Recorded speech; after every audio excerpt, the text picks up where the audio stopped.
A court order. The order, which had no lawful basis, was issued after terrorist TDA aliens had already been removed from U.S. territory. The written order and the administration's actions do not conflict. She went on to say, a single judge in a single city cannot direct the movements of an aircraft carrying foreign alien terrorists who were physically expelled from the U.S. soil. Fox's Peter Doocy at the White House. Also caught up in that legal fight, a doctor from Lebanon who arrived in Boston for a teaching job and was deported. Government lawyers say customs officials did not get word in time that a judge ordered the doctor not to be sent back until a hearing was held.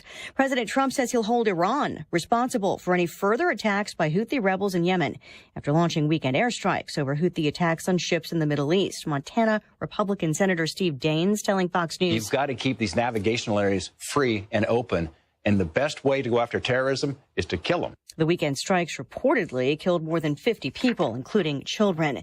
St. Patrick's Day celebrations around the world and in the U.S. Savannah, Georgia, holding its annual parade. The biggest one in the U.S., though, is New York City's. America is listening to Fox News.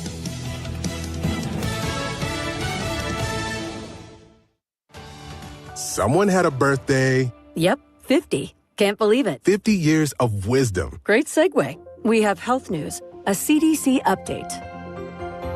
Pneumococcal vaccination is now recommended for adults 50 or older. Says here, we're over 6 times more likely to be hospitalized with pneumococcal pneumonia than adults under 50. I don't love those odds. Same.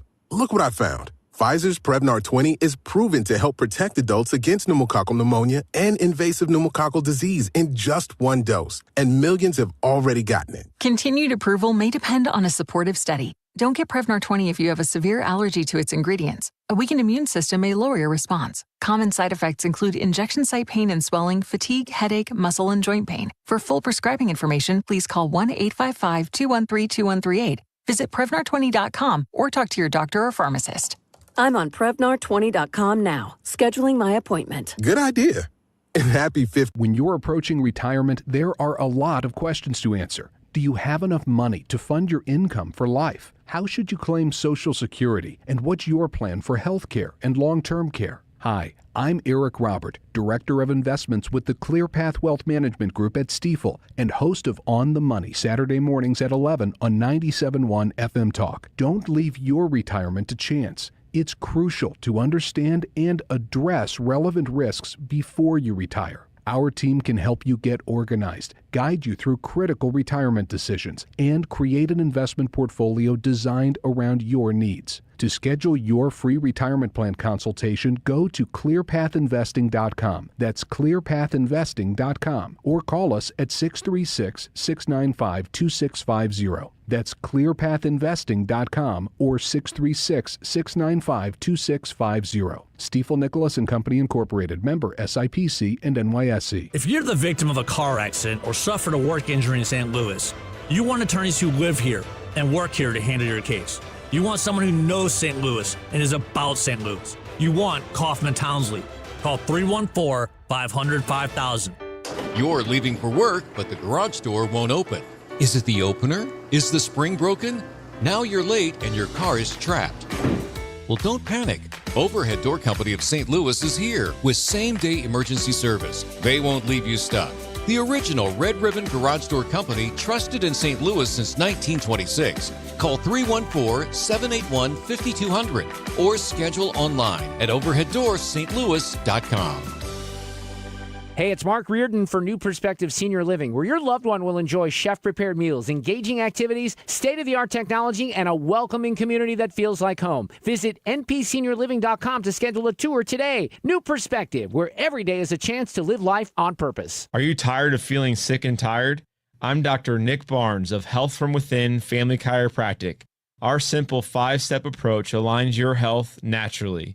We correct spinal abnormalities to maximize nerve supply, focus on pure and simple nutrition, exercise and oxygen, mindset, and minimizing toxins in your body. Transform your health today with Health from Within, conveniently located on Manchester in Rock Hill, or online at healthfromwithinstl.com. O'Reilly Veriscan is a free check engine light testing program that pulls from over 600 million vehicle scans confirmed by ASE certified technicians to provide a simple report and possible fixes. Available exclusively at O'Reilly Auto Parts.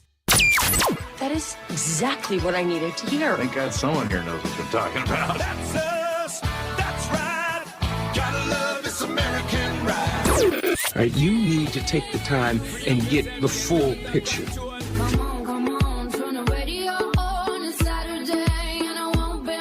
Don't get me wrong, I love the ladies. I mean, they rev my engine, but they don't belong in the newsroom.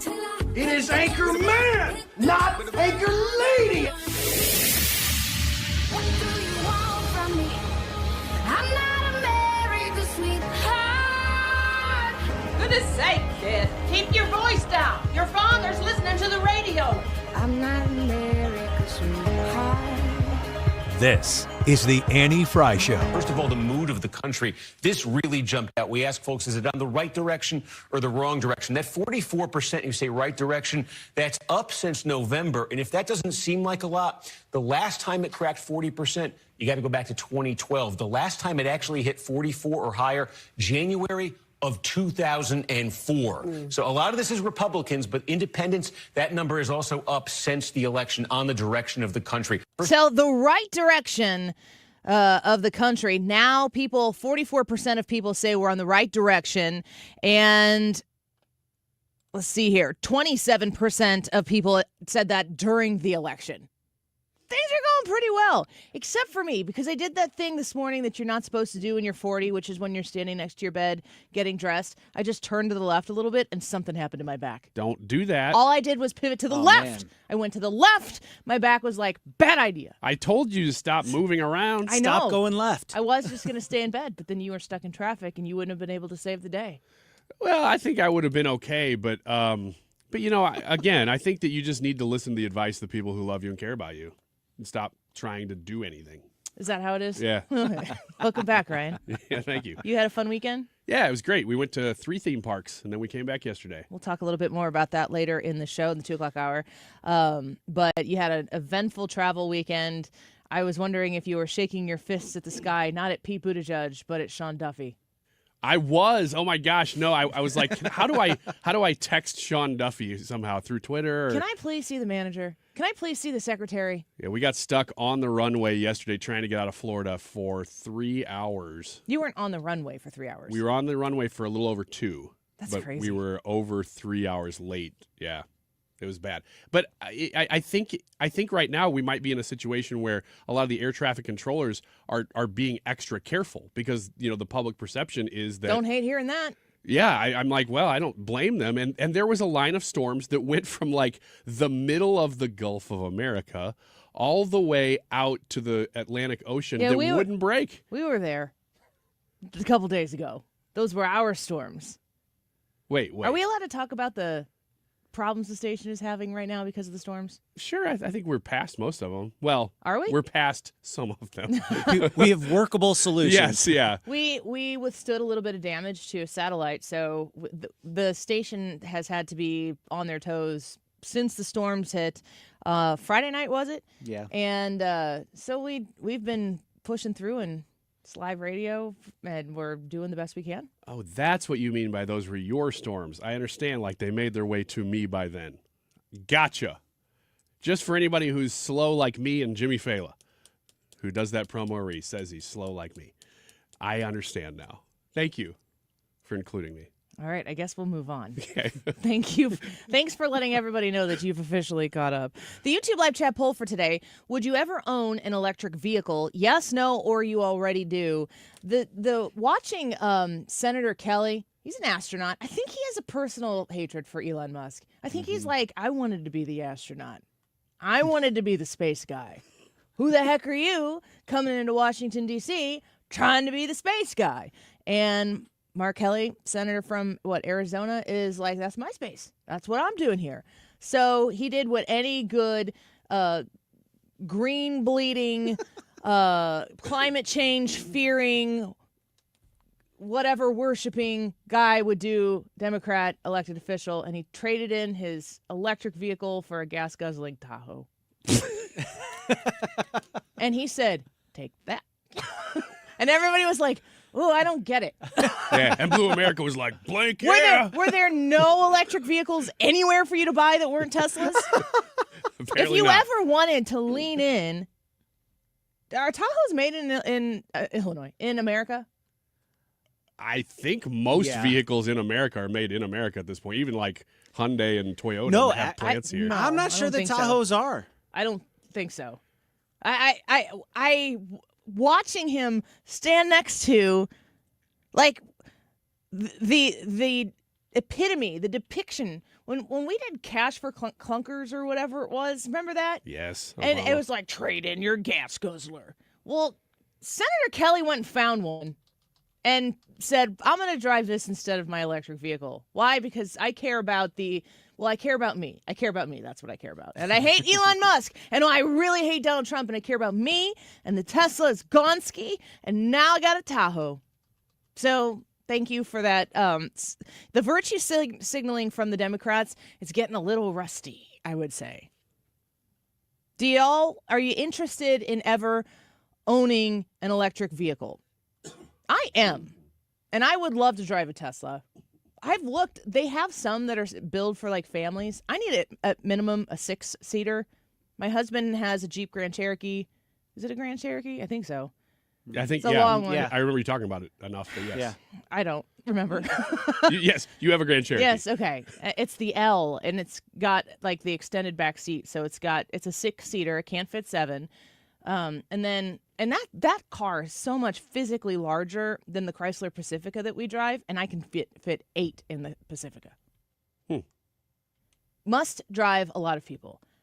So I think there are Teslas out there for that. I'm not looking to change. We've almost got the van paid off, and so I will drive that sucker until it won't go any further. But I have no problems owning an electric vehicle. I think I would be interested in doing that at some point in the future. So my answer to this poll question would be yes. But boy, this is one of the weirdest turnabouts in the political timeline. We talked last week about like the Nissan Leaf, a Prius, and a Tesla. Those were all 3 obvious on-the-face indicators that you vote for Democrats. Mm-hmm. Not anymore. Now the literal elected Democrats in the Senate are saying I'd rather drive a Tahoe, which is a great vehicle. I don't have any problems with Tahoes. Drive the biggest, awesomest BA vehicle you could find. Doesn't make me any difference. But that used to be your thing, not our thing. Everyone's going to have to, like, you know how like you update your apps? You need to update your virtue signaling apps at home. Make sure that you know what you're allowed to buy and what you're not. It's a bizarre world. It's a good question, too, because I wonder if Republicans have also shifted on this issue. I will say, I think Brad and I have had this conversation. It might have been a day where you were gone, Annie, where we were talking about cars because we do the Manny Fry show, of course. And what? I'm fine with the Manny Fry show. You know what the Manny Fry show means? I'm not at work. Yeah, exactly. I'm probably with my kids, maybe once in a great while, enjoying time for just myself. Or sick, yeah. Oh, yeah, that too. But we were talking about just technology and the fact that I don't think you and I at least, and a lot of Republican or right-leaning people have never really been against electric vehicles or high fuel efficiency vehicles. It's just against getting them there through government programs. Right. Yeah. And so the technology part is actually very fun. I like seeing technology advance, and if it's to the point where you're using less gas to do so, great. I just don't really know how to use an electric vehicle. The apprehension has always been the Democrats' willingness to laud everything that is the electric vehicle when the only way that it's even affordable is with a massive amount of government subsidy to make you switch over your technology. Is that subsidy always going to be there? And is the technology as it was being presented good enough yet? Because I remember for a while when like there's the Volt. Like it was like this isn't true. This isn't a factually accurate statistic, but it was like 50% of them blew up. Do you remember when, like, the Chevy, was it a Chevy Volt? Yeah, Chevy Volt. Chevy Volts, it was like, man, it's kind of risky. I do. There was a brief time where that was a big story, yeah. Yeah. So, I mean, they kind of got a bad rap, and maybe you have to do these things. You have to go through, and you have to have people willing to buy them and drive them and see what's going. You know, like Elon Musk has self-driving Teslas. I don't think they're the only ones that do. I don't think Teslas are the only ones who will self-drive. I don't want any part of that. I might not ever want any part of that, but I would not be surprised at all if my grandchildren never have to drive a car. That's the natural course of actions. I mean, how old? Let's see. When did cars become mainstream? What decade? I guess early 1900s. Yeah. Teens? 20s? Yeah, probably the 30s and 40s. I remember seeing pictures of the 20s where there were cars in the cities. The Model T that made it affordable. So but I mean, like, when did a family have a car? Probably starting about 1925. 20s? Yeah. So my grandparents were born in the teens. So they lived in a time where you didn't just have a car. So I don't think it's out of the realm of possibility to think that we can't even imagine what our grandchildren, what will be commonplace for them, and we're supposed to be kind of stick in the mud. I'll never let the car drive itself. It's probably way safer. Mm-hmm. If all the cars were self-driving, it would probably end up being safer. Have you seen the video on X, I think it is, and it's of Amazon vehicles in their stocking room, and they're supposed to like maneuver things around the stocking place, and so they're just like these blue square machines that have platforms on the top, which is, folks, when you think about having a robot in your house that's very helpful, the less human it looks, the better. I don't want to like walk into a room and have the robot like turn around and look over its shoulder at me because I entered the room. As long as it also goes. No. It's got glowing red eyes. Yeah. I want R2-D2. That's what I want. So these Amazon vehicles that move things around, they've replaced humans to do jobs that probably Amazon has had trouble staffing. So you implement these machines, it makes it more efficient. They can do their jobs better. These machines are like trying to parallel park with one another, but there's two of them. So it's like, machine one needs to move forward so the other one can move in. So machine one starts to move forward, but then machine two is like, I should move forward because that one's in my way. So they're just like playing like cat and mouse a little bit there, and they keep moving back and forth. I don't know if that loop ever ends. It didn't on the video. They didn't work it out. So there are still some things that are going to be needed to work out with technology. And Elon Musk, who, you know, I've referred to him as Tony Stark from Iron Man many, many times.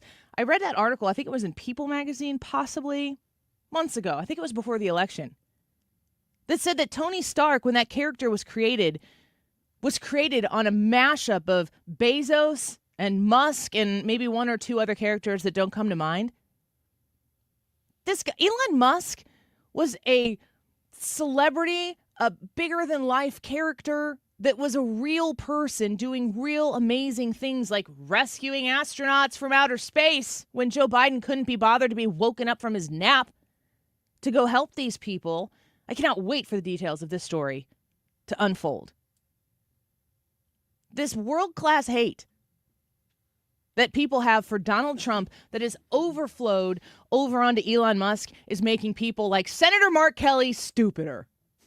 I don't think anybody sees that video of him going, look at my new Tahoe, folks. I really stuck it to him this time, didn't I? Everyone's like, I don't think you did. Yeah, it's not outside of the memory of America that you, a year ago, maybe less, were on the exact opposite side of this issue. And the only thing that's different is that you hate somebody so much. Yes. He makes the comment. I didn't ask you for it. Do I have any clips on this? No. He makes the comment when he's talking about it. He's like, for 60 days, I've gotten in my Tesla and hated Donald Trump and Elon Musk. Oh, my gosh. And I'm like, keep the Tesla. Get a therapist. It's like they can't stand the fact that somebody made exactly what they were hoping for and doesn't agree with them politically. And when he was making that stuff to begin with, he was voting Democrat. You guys had him, and you lost him. Lots more to discuss on the show. The YouTube live chat poll, we'll get to Ryan and Brad's answers on this. I definitely know Brad has more knowledge in the vehicle department. I don't know that you Who knows more about cars, Ryan? You or me? I wrote a book about robots. Who knows more about cars, Ryan? You or me? I'm going to go with you. It's really a toss-up. I don't know who would win that one. And as far as like the mechanics of a car, is that what you're saying? Or just even anything about cars? You find the lane where you win and you tell me what it is later. I've always really liked the design of a Jaguar. But well, then they you would came know out with that it's called Jaguar. No. They came out with that woke ad a few months ago, and now I didn't know what to do. It was my only car that I was kind of looking forward to trying. I heard you were one of the test subjects that caused that ad to be created. I was. Oh, it's interesting. Ryan Schmelz, Fox News Radio, Capitol Hill. Like, I could just imagine you sitting in front of like a panel of like survey people. Like, what would really sell you this car? What's going to sell the car to that guy who represents nobody? That guy's so weird, we can't ever picture who he's selling. Somebody walks in, slaps down a big stack of paper. I got it. I know what we need to do. I also like that you said the rest is history. You know, if was that you was the ad campaign based on you, and I could tell that you did not think I was going to say yep. Hey, you got to own it. I got to own it. Well, you know what gets people jazzed for their Monday afternoon lunch hour? What? On the Annie Fry Show. This. Celine Dion, take us into the break and go find Ryan Schmelz and bring him back to us. We'll be right back. Don't go away. If I just listen to it right outside the window. There were days when This is the Annie Fry Show. The Annie Fry Show is streaming online. Watch us live on YouTube and subscribe.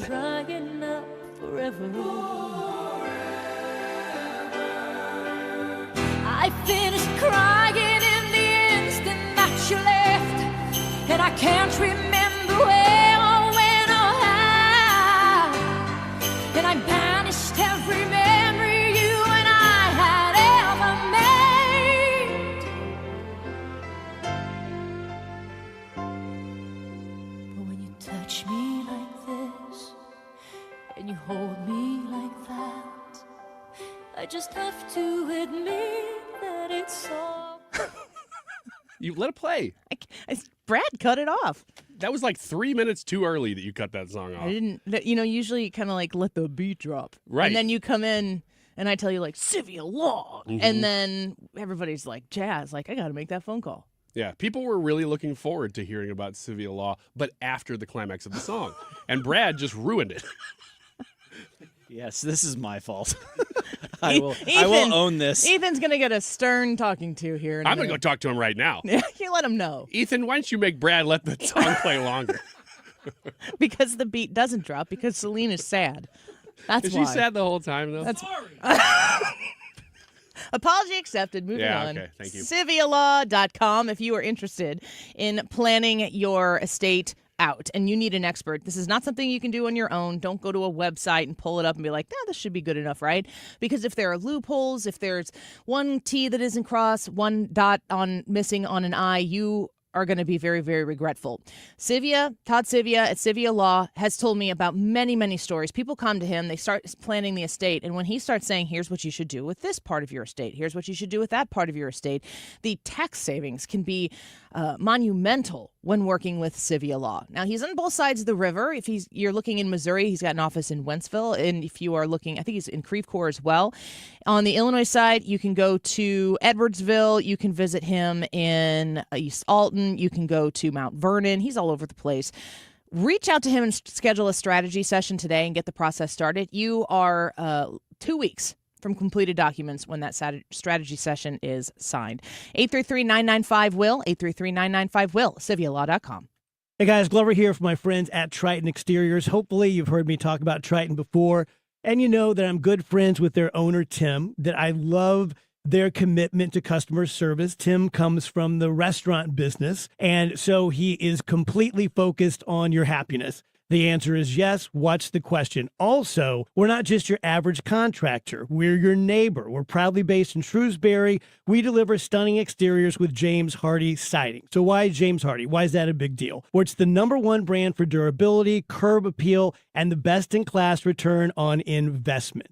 As part of the James Hardie Alliance, we bring expert craftsmanship and a personal touch to every project. Your home deserves the best, and with Triton Exteriors and James Hardie, that's exactly what you're going to get. For roofing, siding, gutters, or fences, call 314-717-1159 or go to triton-stl.com, 314-717-1159 or triton-stl.com.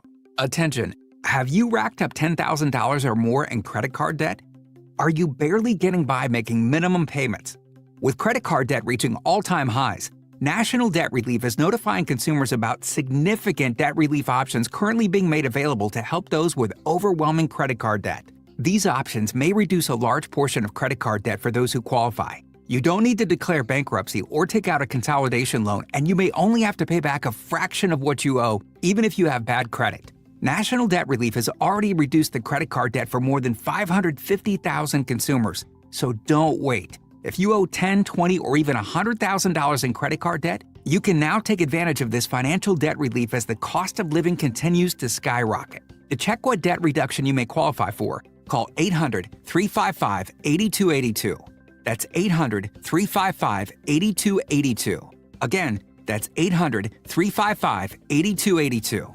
We're definitely going to be late to the concert. I feel like we should be there by now. I'm just taking a little detour. I gotta fill up my gas tank, and I know this place a couple towns over where the gas is cheaper. Are you serious? We're gonna be late for the concert because you're driving out of the way for cheaper gas? Just use Upside. What's Upside? Upside is the free cashback app that gets you real cash back for every gallon of gas you buy. Wait, I can get cash back just for buying the gas I need anyway? Yes, I use it all the time, and I've made around $200. Now pull over so you can download the Upside app before we miss the concert. Download the free Upside app now to earn cash back every time you buy gas. Use promo code TRADE25 to get an extra 25 cents per gallon on your first tank. You can cash out anytime, right to your bank, PayPal, or as a gift card for Amazon and other brands. Just download the free Upside app and use promo code TRADE25 for a 25 cents per gallon bonus on your first tank. That's code TRADE25 for a 25 cents per gallon bonus. That's code TRADE25. You're listening to the Annie Fry Show live from the Air Comfort Service Heating, Cooling, and Insulation Studio. Air Comfort Service is hiring licensed journeymen. Don't have a journeyman license? Air Comfort Service will help you get it. Get guaranteed hours year-round and more. Apply online at aircomfortservice.com. Let's support Heroes Care through comedy. Annie Fry here. Join Heroes Care at the Westport Funny Bone Sunday, March 23rd for stand-up from St. Louis's own Will O'Donnell. That's Sunday, March 23rd. Learn more at 971talk.com/events.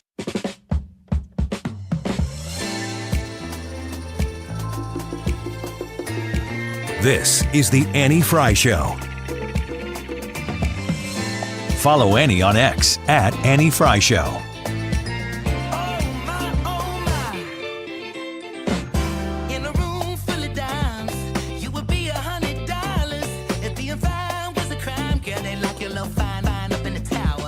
Welcome back to the Annie Fry Show. Thanks for being with us here this afternoon. You can, of course, listen to us at 97.1 FM Talk. You can stream us on the Odyssey app, AUDACY. Download the Odyssey app, find 97.1 FM Talk. Take us with you crystal clear wherever you go. And we are broadcasting live. You can watch the radio show, always a fun endeavor, on the Annie Fry YouTube channel. Let's get to our next guest. We are excited to have Ryan Schmelz back on the show with us, Fox News Radio, Capitol Hill, and White House correspondent, on X at Ryan Schmelz Fox. Welcome back to the show, Ryan. Thanks for being here with us. Always great to be on, Annie. Happy St. Patrick's Day. You look very festive. Thank you very much. You got any Irish in your blood at all, Ryan? Zero whatsoever. I am completely German, 100%. I've got a little bit of English in there somewhere, like 10%, but I'm pretty much full-blooded German. Well, everybody's Irish on St. Patty's Day, that's for sure. Well, are we getting lucky here on Capitol Hill? We got that CR passed last week. Tell us about the moments leading up to that. It seems as though the Democrat Party is not in lockstep on those yes votes that came from some of those Democrats in the Senate.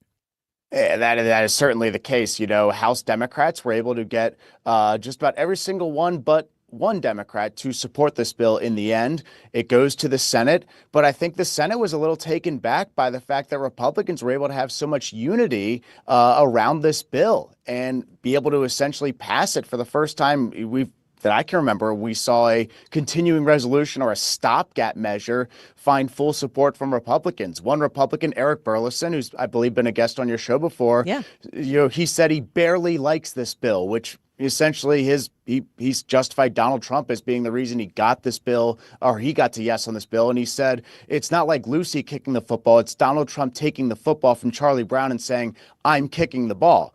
But when it finally gets to the Senate, the question is, are they going to get the 60 votes to break the filibuster? And eventually, minority leader Chuck Schumer comes out and says that he's going to vote to break the filibuster. And that set off a whole new round of political headwinds to now you're seeing people organizing protest to go to Chuck Schumer's book events and essentially protest him being the minority leader or the leader of the Senate on the Democrat side for much longer. When I'm thinking about the Democrat angst against voting in favor of this CR, I mean, essentially, haven't the Democrats already voted in favor of the spending that was in the CR that was looking to be passed here last week? They did. Now, there are some contingencies there. There was about, I believe, $13 billion in non-defense spending cuts that were attached to this CR. There was an increase in military spending, I believe, several $billion there, too. And Democrats have been kind of against this idea of funding the government through a CR. Republicans are against this, too. I think most people would prefer the government to not be funded on a CR because there's a lot of programs that could be expiring or just no longer of use to the federal government that then you're sending money to. Now, Republicans have a way out of this. They have what's called the rescissions process, which is something we're going to want to familiarize ourselves with in the near future, which pretty much the White House can send to Congress what's called a rescissions package. So any government funding they no longer see as needed. So a lot of what DOJ is uncovering, they can put into a rescissions package. They give it to the House and Senate, and they can pass it with a simple majority in both chambers. So it's a very easy process if Republicans are on the same page. We're speaking with Ryan Schmelz. Of course, he's the Fox News Radio Capitol Hill and White House correspondent. Our friend here we speak with each week to get the update on the goings-on in a very, very tight majority in the House. Republicans have a small majority there. And the Senate, there's a little bit more comfortable majority there. I think it's an interesting part. You just talked about a simple majority. The distinction for the Senate is there's a 60-vote majority needed for most things. Can you break down a little bit, Ryan, for us? What determines if it's a 60 vote needed or if it's a simple majority? So there are certain processes that they can skirt the filibuster for. So reconciliation, the process where this one big, beautiful bill is heading, that is a 50-vote threshold. Rescissions, that is a 50-vote threshold too. And so is the process of confirming judicial nominees or cabinet nominees.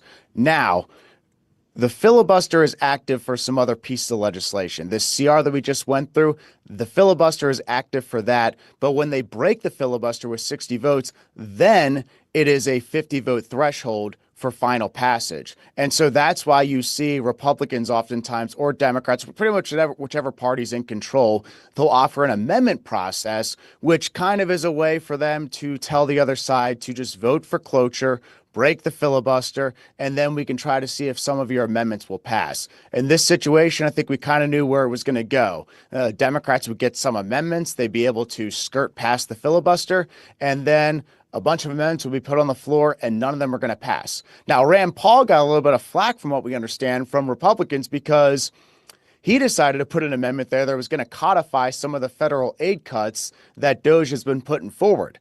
Now, Republicans really didn't like that because none of them wanted to vote for this at this particular time because they wanted to get out of here and go on spring break. And if they would have voted, if any one of these amendments would have passed, then the government would have shut down because the House would have had to come back and pass the bill with the amendments attached to it. So it gets a little complicated there. And Republicans are saying, well, wait a minute, we support this, but you're putting us on the spot with this when all the drama's on the Democrat side right now. We literally have Hakeem Jeffries and Chuck Schumer and tons of questions surrounding them, and Democrats divided over how this CR process went down. Why would we even put any type of drama on our plates when it's all on the other side right now? Yeah, that makes sense. Keep the hot lamp on the Democrats while they're trying to figure out really kind of their identity. I'm reading from a Fox News article here. We're speaking with Ryan Schmelz right now. Paul Steinhauser wrote it, and the headline is, "We are bullish. House GOP takes aim at these 26 Democratic seats in midterms.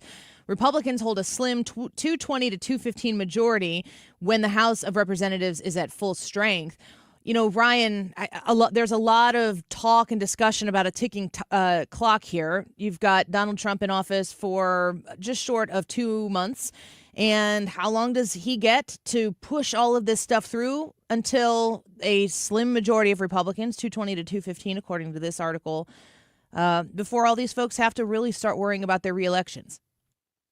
Well, I mean, we always focus on the first 100 days like it's the gold standard of judging an administration of whether they've done a good job or not. But the reality is that Donald Trump's got a whole 2 years. He's got until November or past November. He's got until January of 2026 to get as much of his agenda through as possible because Republicans are going to have the Senate and the House until then. Now, you're referencing kind of the NRCC, that's the campaign arm of the House Republicans and kind of what they've put out recently. So they came out with 26 seats that they're eyeing in the next election cycle that are currently held by Democrats. Some of them are pretty realistic. There's 13 seats available that Democrats won or Democrats currently hold that are Donald Trump districts. There's only 3 Republicans defending Harris won districts. Wow. So Republicans think this map is very much in their favor. On the other hand, when it comes to the Senate, that's even worse for Democrats because it was already a challenging map to begin with. The chances that the flip opportunities they have are like Ohio and Florida, which Republicans have been dominating in recently. And then they've got now seats in New Hampshire, Minnesota, and Michigan, where the Democrat has already announced that they're going to retire. So now these are seats that an incumbent would have had a good advantage of winning, but now it's wide open, especially when you look at somewhere like New Hampshire, where if Chris Sununu, the governor, the former governor of New Hampshire, decides to run, I mean, he's going to be the hands down favorite. It's it just matters if he wants to do it or not. But you think him, no incumbency on the Democrat side, Republicans are just, they're very excited if he gets in the race. Let's just put it that way. So, yeah, Ryan Schmelz speaking with us right now. The last question I want to ask you before we let you go, in the midst of everything that took place last week, there's a lot of push. I've seen a lot of polls coming out of various places, like who's the trusted voice of the Democrat Party. No one has like above 10%, but I think AOC sits atop at 10%. People are pushing Alexandria Ocasio-Cortez out there in the media, at least, as a challenger to Chuck Schumer's Senate seat, as I understand it. It's always fun to talk about what could be because you don't have to spend any money on that and you can just kind of take the temperature of the waters. But do you hear any realistic conversations about the possibility that Alexandria Ocasio-Cortez might go after Chuck Schumer's seat? I think it's still early to say if he's going to face a primary challenge from within his own party. I think the first question is he the person to lead Senate Democrats moving forward? Because if you watch that press conference with Hakeem Jeffries, where second question, by the way, they weren't even supposed to be in town. They came back to town to have this press conference. Second question, is it time for a change of leadership in the Senate? Next question. That's how he answers. And he just consistently says, next question, next question, next question. As he's getting asked all these questions about Chuck Schumer, whether or not they're on the same page, whether he has confidence in him. And I mean, I went up to him afterwards, and I believe the video is online. I just go, if you just said yes to having confidence in him, a lot of this would go away, right? And he's like, is this really what the American people care about? And I haven't seen Hakeem Jeffries get that hot the entire time I've been in Washington, which is almost 3 years now. So I think there's just going to be this big question of are Hakeem Jeffries and Chuck Schumer on the same page? Is he going to get pushed out the door? Are there those who want a change of leadership in the Senate? It's still early, but I think these are the questions that people are starting to ask. Yeah. Ryan, it seems as though the Democrats have not yet quite stuck the landing, got their sea legs, established their footing, all of those analogies. after this election. They have a lot of different paths to take, and they need to come together if they're going to be effective. Thank you for the update. As always, Ryan, we look forward to having you back, and we know there's always going to be lots to talk about, and you're the best guy out there to talk with about it. Thank you, Annie. Really appreciate it. Take care. Bye-bye. Ryan Schmelz, the Fox News Radio Capitol Hill and White House correspondent. On X, go follow him at Ryan Schmelz Fox. And tell him you said hello from the Annie Fry Show. Great to have him here. Yeah, I'm actually pretty surprised at how much the Democrats are inverting themselves in a circular firing squad. It's not been good for them. Let's take a quick break. Ryan Wiggins is going to give us the Monday roundup. The stories we missed over the weekend are probably also the stories he missed over the weekend because he was in Florida playing at parks. Good for him and his son. Back, and we'll see what stories he wants to highlight for us in the Monday roundup. Don't go away. We'll be right back. You're listening to The Annie Fry Show. The Annie Fry Show is streaming online. Watch us live on YouTube and subscribe.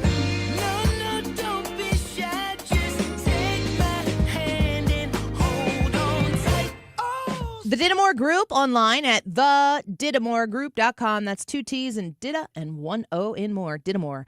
If you are looking to list your home, if you need to buy a home in the Metro East, in the St. Louis listening area, they go all over the place. The Dittamore Group is there to make sure that you have the best possible experience, that you have your dollar protected, that when you go to list your home, you're getting every penny out of it that you can. 618-531-4652. When you partner with Tammy and Zach and Pat and Abby and Trisha at the Dittamore Group, you have now put yourself on the number one team in the number one office in the Metro East. No brainer. 618-531-4652 is the number to call. Like I said, you can go online, learn a little bit about them, see how they operate. They're wonderful people. They are experts in the communities that they help people buy and sell in, and you get to partner with them when you call 618-531-4652. 618-531-4652, thedittamoregroup.com.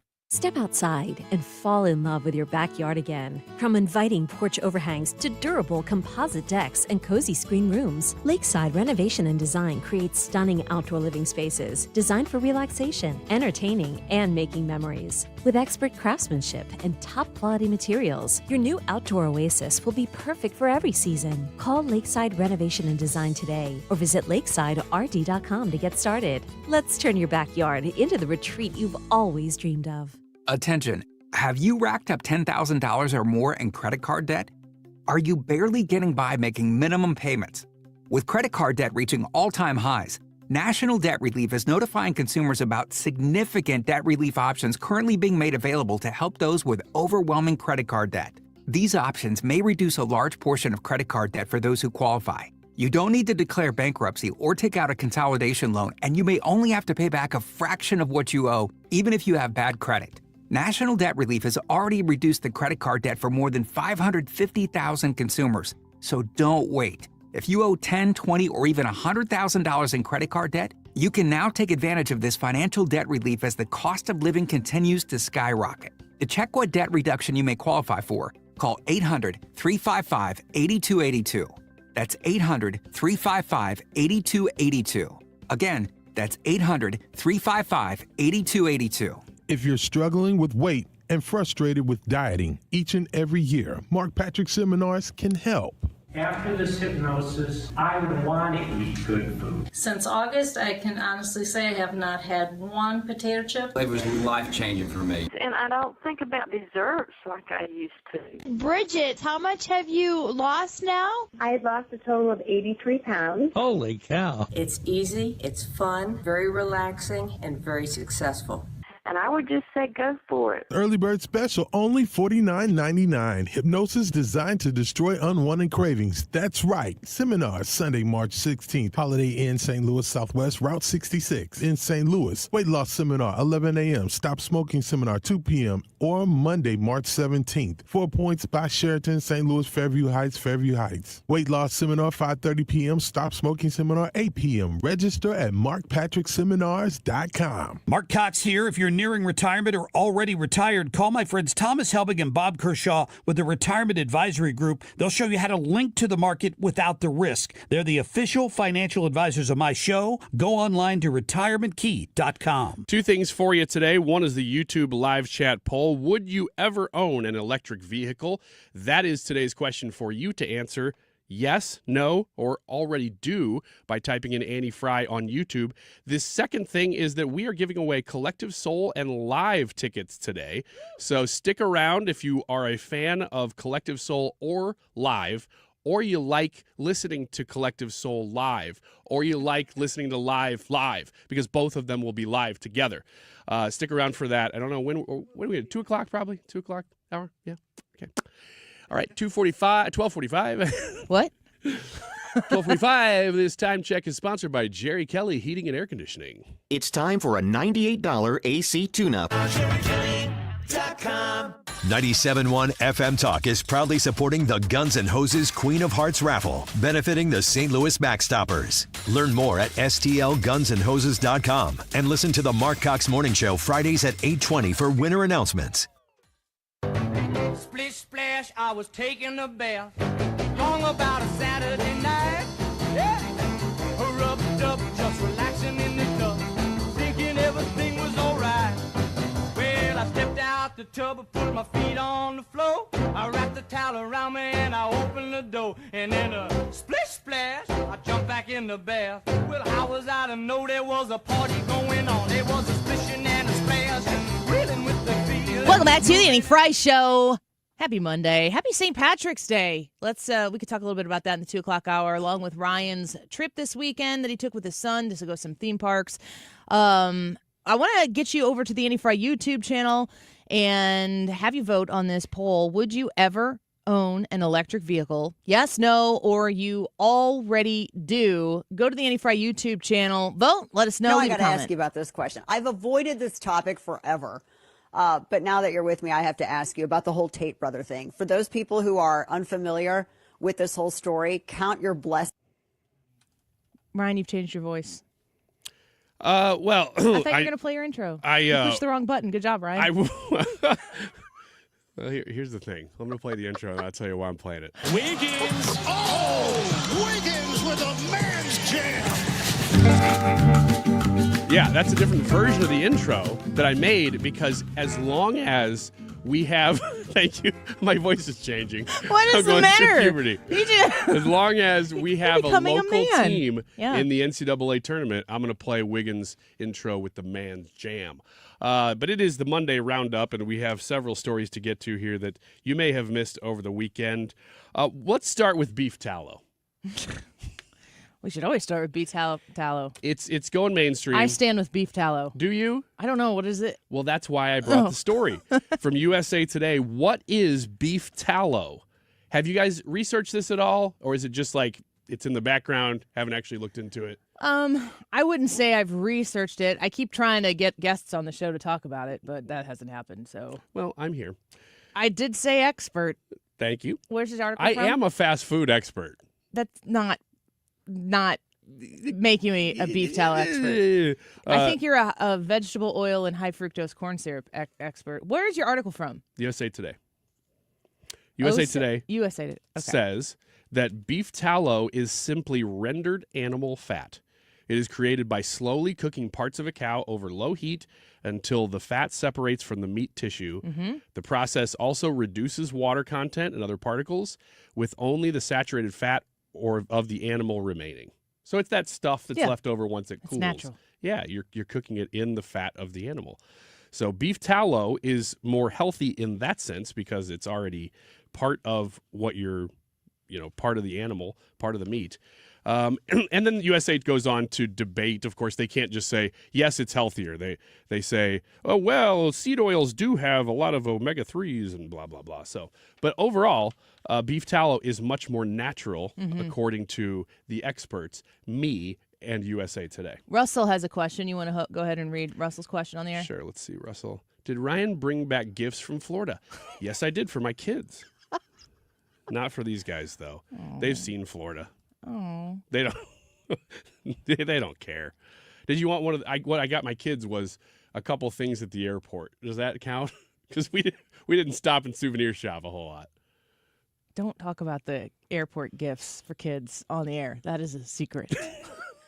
So you do it. No. Okay. No, I am better than that. Look, shopping at the airport is a stupid idea. I'm going to put that out there. But when you're short on time. Not stupider than forgetting to get your kids gifts. That's exactly right. So there you go. Beef tallow. Yep. All right. I played the whip. So next one is he turned down? Thank you very much. Oh, there goes. All right. The next one is about tattoos. Yeah. Anesthesia is becoming a... Did you add to yours? Yes, I did. It was in black and white originally, and I felt like the rainbow in the trail of the dolphin needed to be full color. And so I said... Did you do that organically? No. No. Just give me the full juice. I said, give me, yeah. Vibrant. He's like, you want me to Red use... 5, top to bottom. Yeah.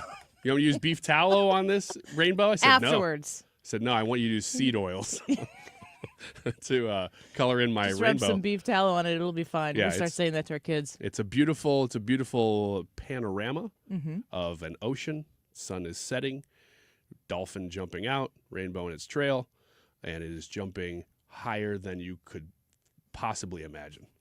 It's about chasing your dreams. Exactly. Because to me, dolphins are beautiful. What's the tattoo story? Start a sentence and don't know where you're going with it. That's all your sentences. Are things funnier after I've not been here? Because, man, it feels like I'm laughing. Anesthesia is popular for tattoos now. Yeah. Of course, they have to create controversy and say, yes, but are you sure that the anesthesiologist at your tattoo parlor is legit? Is legit? And I had to say, well, actually, that's a good question, but this is a popular thing now. They're putting people completely under. Completely? To do big, like, back tattoos and stuff like we were just joking about. I've But never they had are a doing tattoo. Wouldn't that be really painful even after you wake up? Isn't the after effect? It's got to be. Oh, I'm sure it is. I don't have a tattoo either. What? I mean, Not I do. Not that one. You were out for it, so you don't remember. I was out for like 2 weeks. I said, put me in a coma. It was the booze. Uh-huh. No, no idea. I would think that the worst part of it is getting the tattoo. Yeah. But then after the fact, if you have, especially if it's a big tattoo, I would think it's going to hurt for a while. Somebody can let us know. We're probably among the most rare Americans, 3 people in a room who none of us have a tattoo. Except you.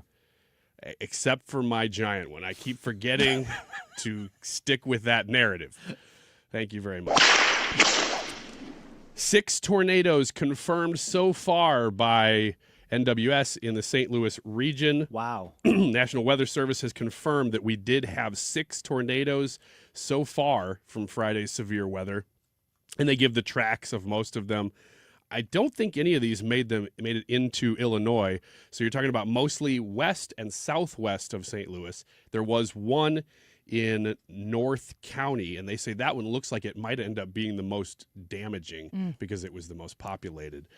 But you guys I was out. I was gone. So We were in the basement, and I was like, all right, kids, let's clean. That's what they want to hear. I hate tornadoes. That's such a fragile thing when you have kids, when there's really scary weather outside. Because, yeah, you're sitting here going, God, I hope this isn't terrible. Because you know how bad can get. So you have in your head a plan of what's going on, of what you're going to do. And I have real experience with this because the Amazon tornado, the one that hit the building in December 13th or something of 21? 2? I don't know what it was. You would know best. Well, it went over my parents' property, and I was at the house at the time with my dad, who had a knee replacement. So my mom was at a concert somewhere else, and my husband and I brought our kids over to my dad's to sit with him because we knew the weather was going to get bad. And if it got bad, and he has a knee replacement, they have a basement, so you could go in the basement, but we just thought we'll go be over there. And that tornado went right on top of the farm property and took down the big barn and everything. It shifted the barn, and then the barn had to be raised. But that was the one time in my life where we were watching the forecast, And, they're like, ooh, we see some rotation here. Let's zoom in on that. And I'm not even joking, like 6 or 8 times. Let's zoom in. And where we were sitting at that time was in the center of, let's zoom in there. That's when you start to get scared. And so we had all 4 of our kids. Molly was in a pumpkin seat. And you start thinking thoughts like, let's put Molly in the pumpkin seat so she'll be strapped in so you can hold on to the pumpkin seat and maybe another kid at the same time. That's wild. It's really scary stuff. And they just kept zooming in and zooming in and zooming in. And it turned out that tornado went, right over the top of us. It was really, really frightening. This time I was watching for something to be like, oh, if that keeps moving in that direction, it's coming right at us. And that never really happened for us particularly, but there were a lot of places around the area that did have to really hunker down, in some places that got really bad effects of it. No tornadoes for Brad, but your neighborhood got hit really bad. Yeah, my neighborhood got hit by hail really bad. And the other side of it was, too, like there were no tornadoes. The winds. But the straight line winds. And it took out the shed that I was storing my tractor in, and it knocked half of that down, and it missed my tractor because the other person's tractor was parked next to mine, and the roof fell down and hit their tractor and stopped its path. So my tractor was untouched by that. Crazy. What I've been reading, because I was in Florida getting texts that saying your power's out, and I'm like, no, it's not. But your wife and children. Yeah, well, they were fine. I kept getting texts about that, but then I was also reading a little bit, on my way home about what happened this weekend. It was crazy because the straight line winds were hitting the hail. So the hail was coming down, and the winds were moving the hail sideways. Yeah. So you never seen anything like this, like cheesecloth on some people's sidings. Yeah, totally torn down. The whole west side of my house is just pockmarked, and it's got holes. You got to replace all of it? Yeah, the siding on the west side. Let me know if you're a good siding place. If you got a good siding place, we passed along to Brad in O'Fallon. Last one, is it getting too crowded in space? We don't have a whole lot of time to get into this issue. It's space. But it's wild because there are now, according to this article here, there are now over 11,000 working satellites in space, when just 10 years ago there were only 1,000.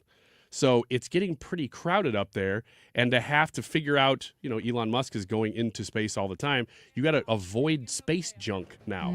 It's a crazy little world. We need one more satellite on the top of this building. Yeah, why don't we go harness one of the old ones not Just working get one up of there? those. Give us like your medium to low grade one. We'll take it. Yeah, just lasso that thing. Pull it down with you. Yeah, exactly. All right, Stephen Moore, we're going to try to connect with him when we come back, as well as Brian Kilmeade on the Annie Fry Show at 1:25. Be here so you don't miss it. We'll be right back. Reeling with the feeling, moving and a grooving, rocking and a rolling. Man, are you just not feeling it? Could be your testosterone. U.S. Men's Medical Center in St. Peter's helps men experiencing loss of energy, focus, concentration, and low libido. Check out the testimonials at usmensmedicalcenter.com. Patients are excited about feeling great, having energy, improved libido. Plus, they love the staff and the fact that they accept all insurance, including Medicare. Spring's coming. Enjoy it. Call U.S. Men's Medical Center at 636-244-5333. usmensmedicalcenter.com. I met my wife in law school at the University of Florida. She was from upstate New York and I was from Kentucky. We met at a daily mass at St. Augustine's. She was the most beautiful girl I'd ever seen in my life. After communion, I followed her out of the church and got her phone number. The rest is history. I'm John Morgan of Morgan & Morgan. Little did we know that one day we would have 4 children and the largest injury firm in the world. All 4 work in the business. It's a family business. Did I ever see this coming? Hell no. We just worked very hard and treated our clients like we would want to be treated, like family. It's a full-service injury firm: auto accidents, medical malpractice, workers' compensation, Social Security, and insurance disputes. We're open 24/7, 365 days a year. Visit forthepeople.com and we can get to work on your case. No recovery, no fee. Morgan & Morgan, for the people.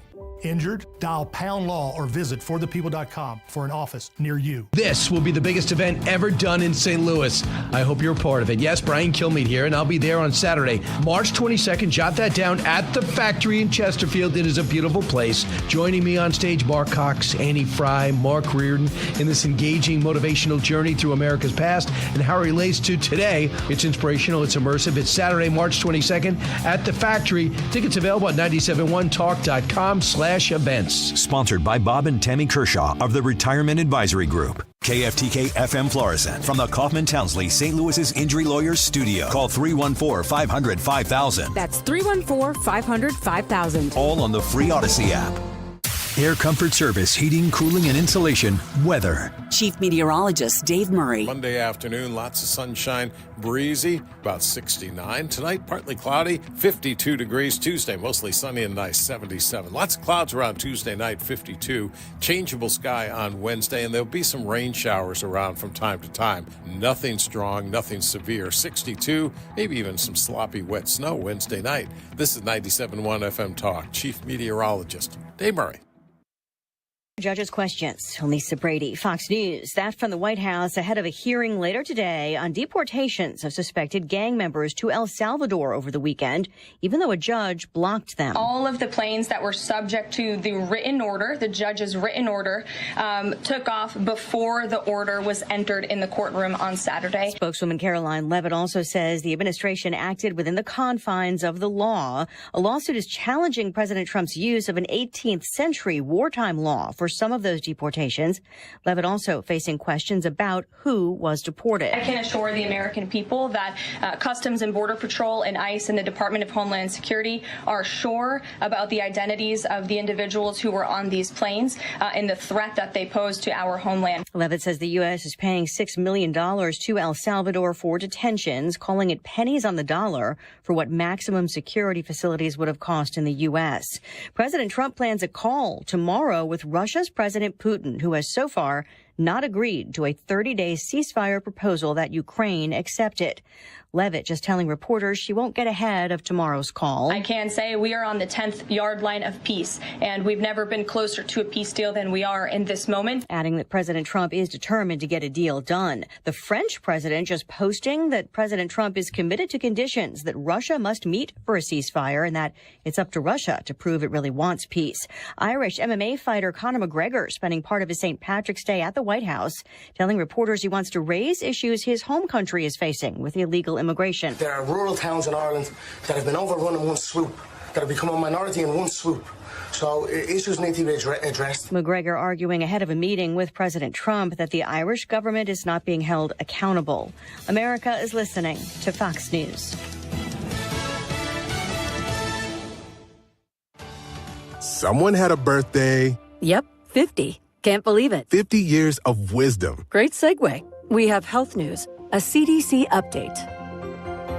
Pneumococcal vaccination is now recommended for adults 50 or older. Says here, we're over 6 times more likely to be hospitalized with pneumococcal pneumonia than adults under 50. I don't love those odds. Same. Look what I found. Pfizer's Prevnar 20 is proven to help protect adults against pneumococcal pneumonia and invasive pneumococcal disease in just one dose. And millions have already gotten it. Continued approval may depend on a supportive study. Don't get Prevnar 20 if you have a severe allergy to its ingredients. A weakened immune system may lower your response. Common side effects include injection site pain and swelling, fatigue, headache, muscle, and joint pain. For full prescribing information, please call 1-855-213-2138. Visit Prevnar20.com or talk to your doctor or pharmacist.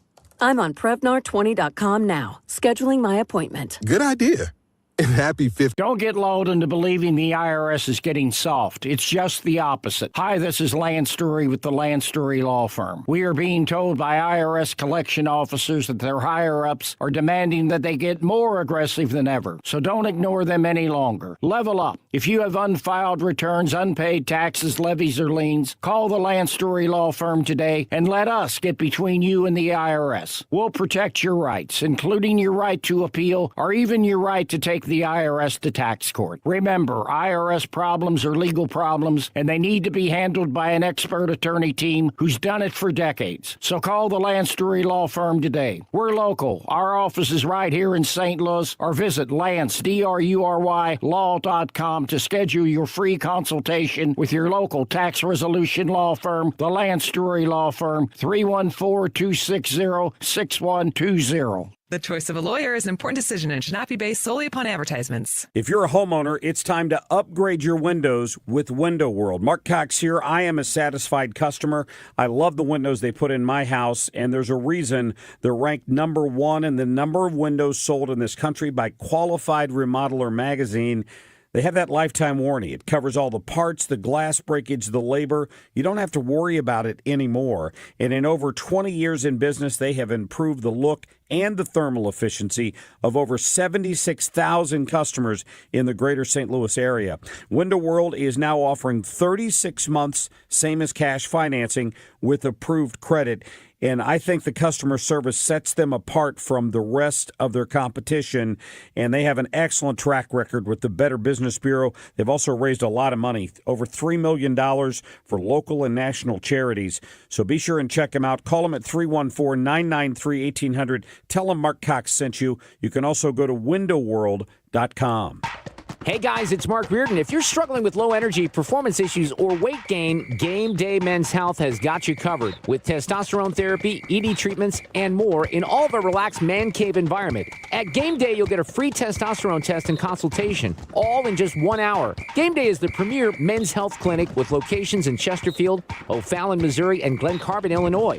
Visit GameDayMen'sHealth.com. That's GameDayMen'sHealth.com. Get back in the game with Game Day Men's Health. Join Mark Patrick's seminars, Lose the Weight and Stop Smoking. Early bird specials, $49.99. Seminar Sunday, March 16th. Holiday Inn, St. Louis Southwest, Route 66. St. Louis. Weight loss, 11 a.m. Stop Smoking Seminar, 2 p.m. Or Monday, March 17th, 4 Point Sheraton, St. Louis. Fairview Heights, Fairview Heights. Weight loss, 5:30 p.m. Stop Smoking Seminar, 8 p.m. The Reardon Fish Fries continue. Join me and the crew at Assumption Parish in South County. We're broadcasting live from 3 to 6 p.m. Details at 971talk.com/events. It's Fish Fry Fridays on The Mark Reardon Show. That is exactly what I needed to hear. Thank God someone here knows what they're talking about. That's us. That's right.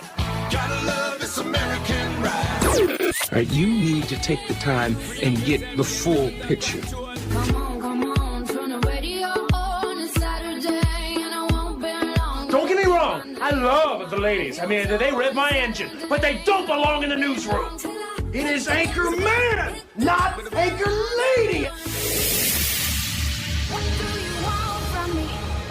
I'm not America's sweetheart. Goodness sake, kid. Keep your voice down. Your father's listening to the radio. I'm not America's sweetheart. This is the Annie Fry Show. Finally, there is some good news. These are staples in all of our fridges. A lot of people love eggs. Many of us have them. And finally, I have some good news for you. The USDA says wholesale egg prices dropped for the third straight week, and it's a pretty big drop. The average wholesale price nationwide fell to $4.15 per dozen. So let's put that in perspective. That is down about $2.70 in just 1 week. Prices were over $8 at the end of last month. So part of the reason for the steep drop is people were put off by those high prices, so demand is lower. The other reasons, experts say, are because bird flu outbreaks have decreased. And get this, Easter is really late this year, so demand isn't that high right now. However, USDA also says declines haven't been reflected at store shelves yet, so you still may see those higher prices. But experts say consumers should start to see those prices drop by the time Easter finally rolls around, just in time to dye those Easter eggs. So Rhiannon there on ABC News, it's interesting to me that she's like, you know, the reason why they've come down a little bit here is because people stopped adding to the demand that from all these high egg prices, but also the bird flu, that we're kind of getting over that. So actually the resolve of the egg problem, no mention of Trump there whatsoever, but magically on January 28th, you're telling me that egg prices just went out of control just because of Donald Trump? You and I both know that's not true. Seems as though the economy is making some steps in the right direction. So, of course, we go to Steve Moore, the distinguished fellow in economics at the Heritage Foundation, also a Trump economic advisor, back with us on the Annie Fry Show. Stephen, welcome back to the show. Good to have you. Hi, Annie. Good to be with you, and good news on the eggs. I was tired of paying almost $1 an egg. Yeah.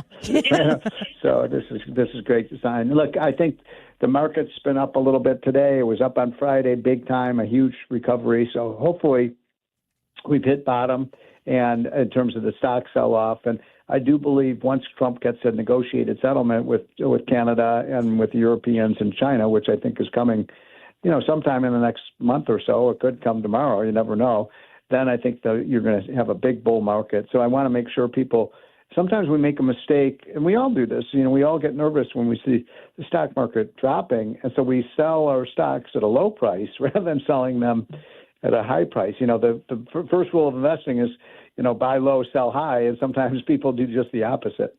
Yeah, I want to ask you about the inflation numbers, too, because they've been headed in the right direction here under Donald Trump's administration. What can you tell us about your thoughts on where the inflation numbers are for Americans right now?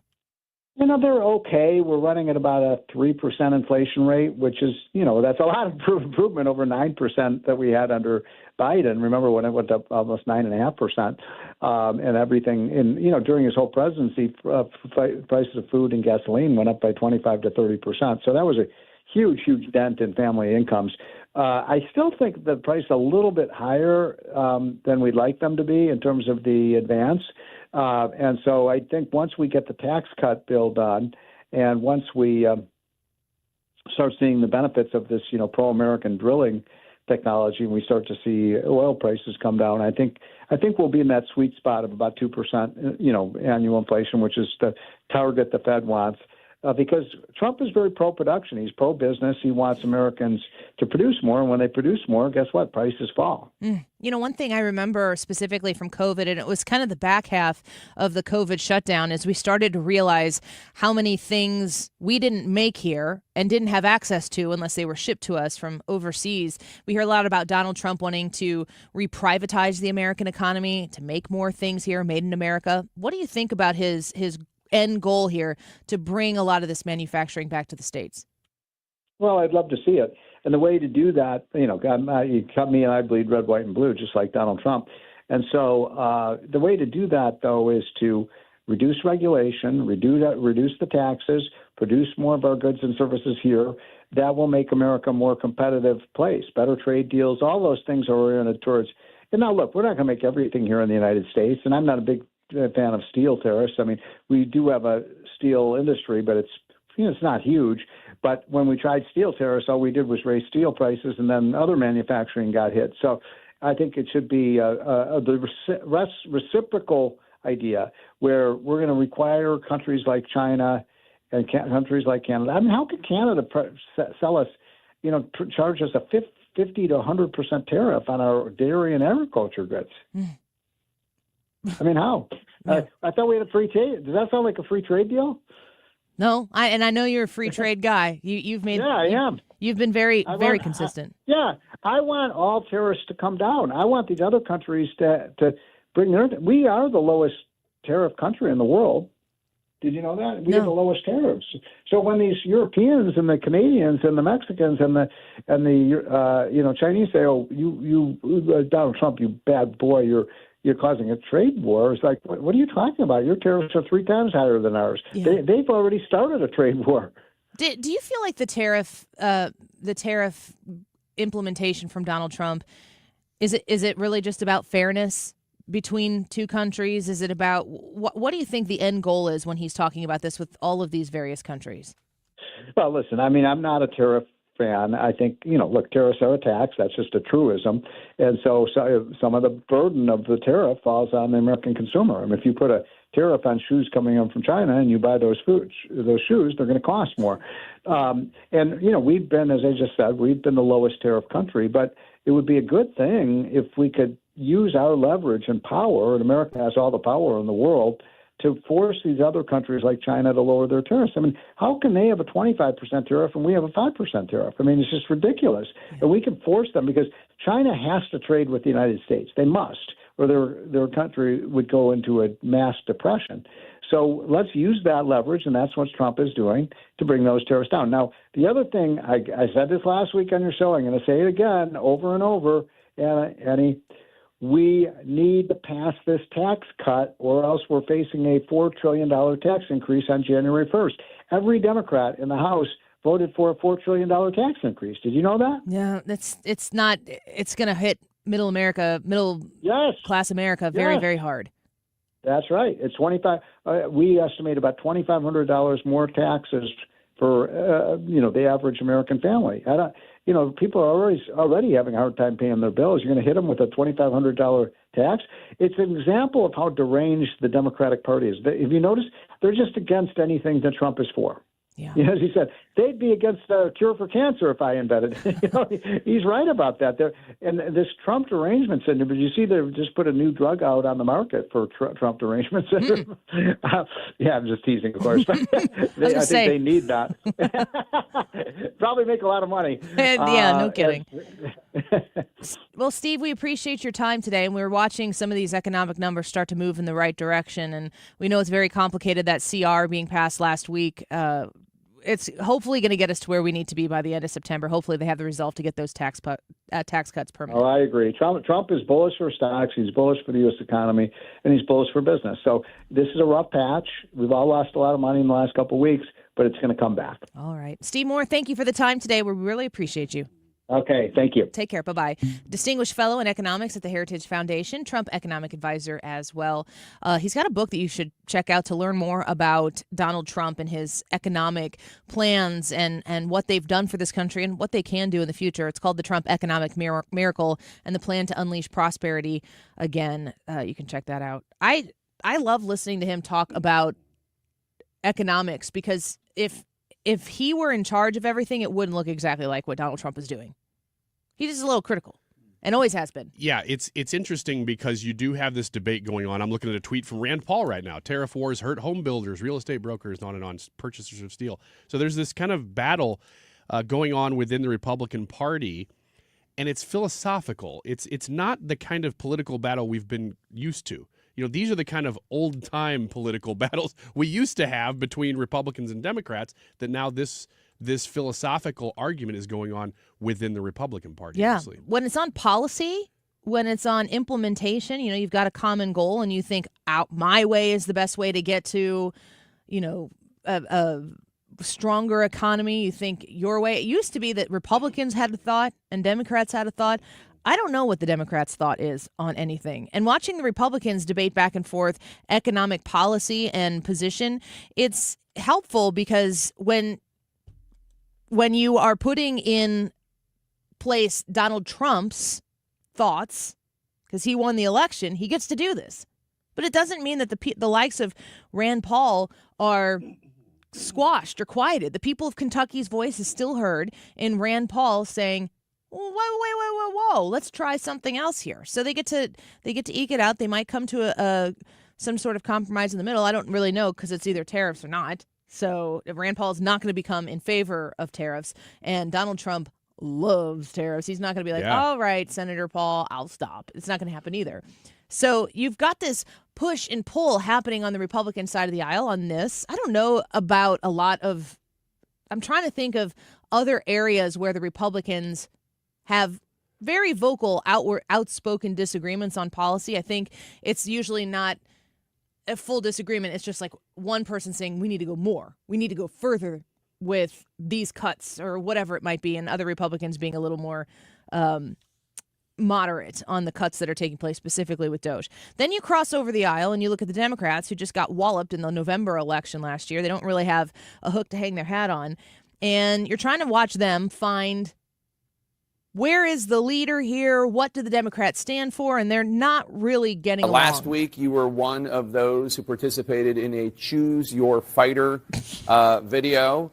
It got some criticism online, including Democratic Senator John Fetterman called it bizarre and reportedly mocked it in the Senate hallway. I will say that your punching looked better than some of your colleagues. Fetterman has been criticizing your party for undignified antics and a sad cavalcade of cell phones during the president's address to Congress. What's your response to Senator Fetterman? he's not the one to talk about anything. I mean, this is a guy that doesn't seemingly want to own a suit. I'm not really sure. But I don't show up in hoodies when I'm going on the floor.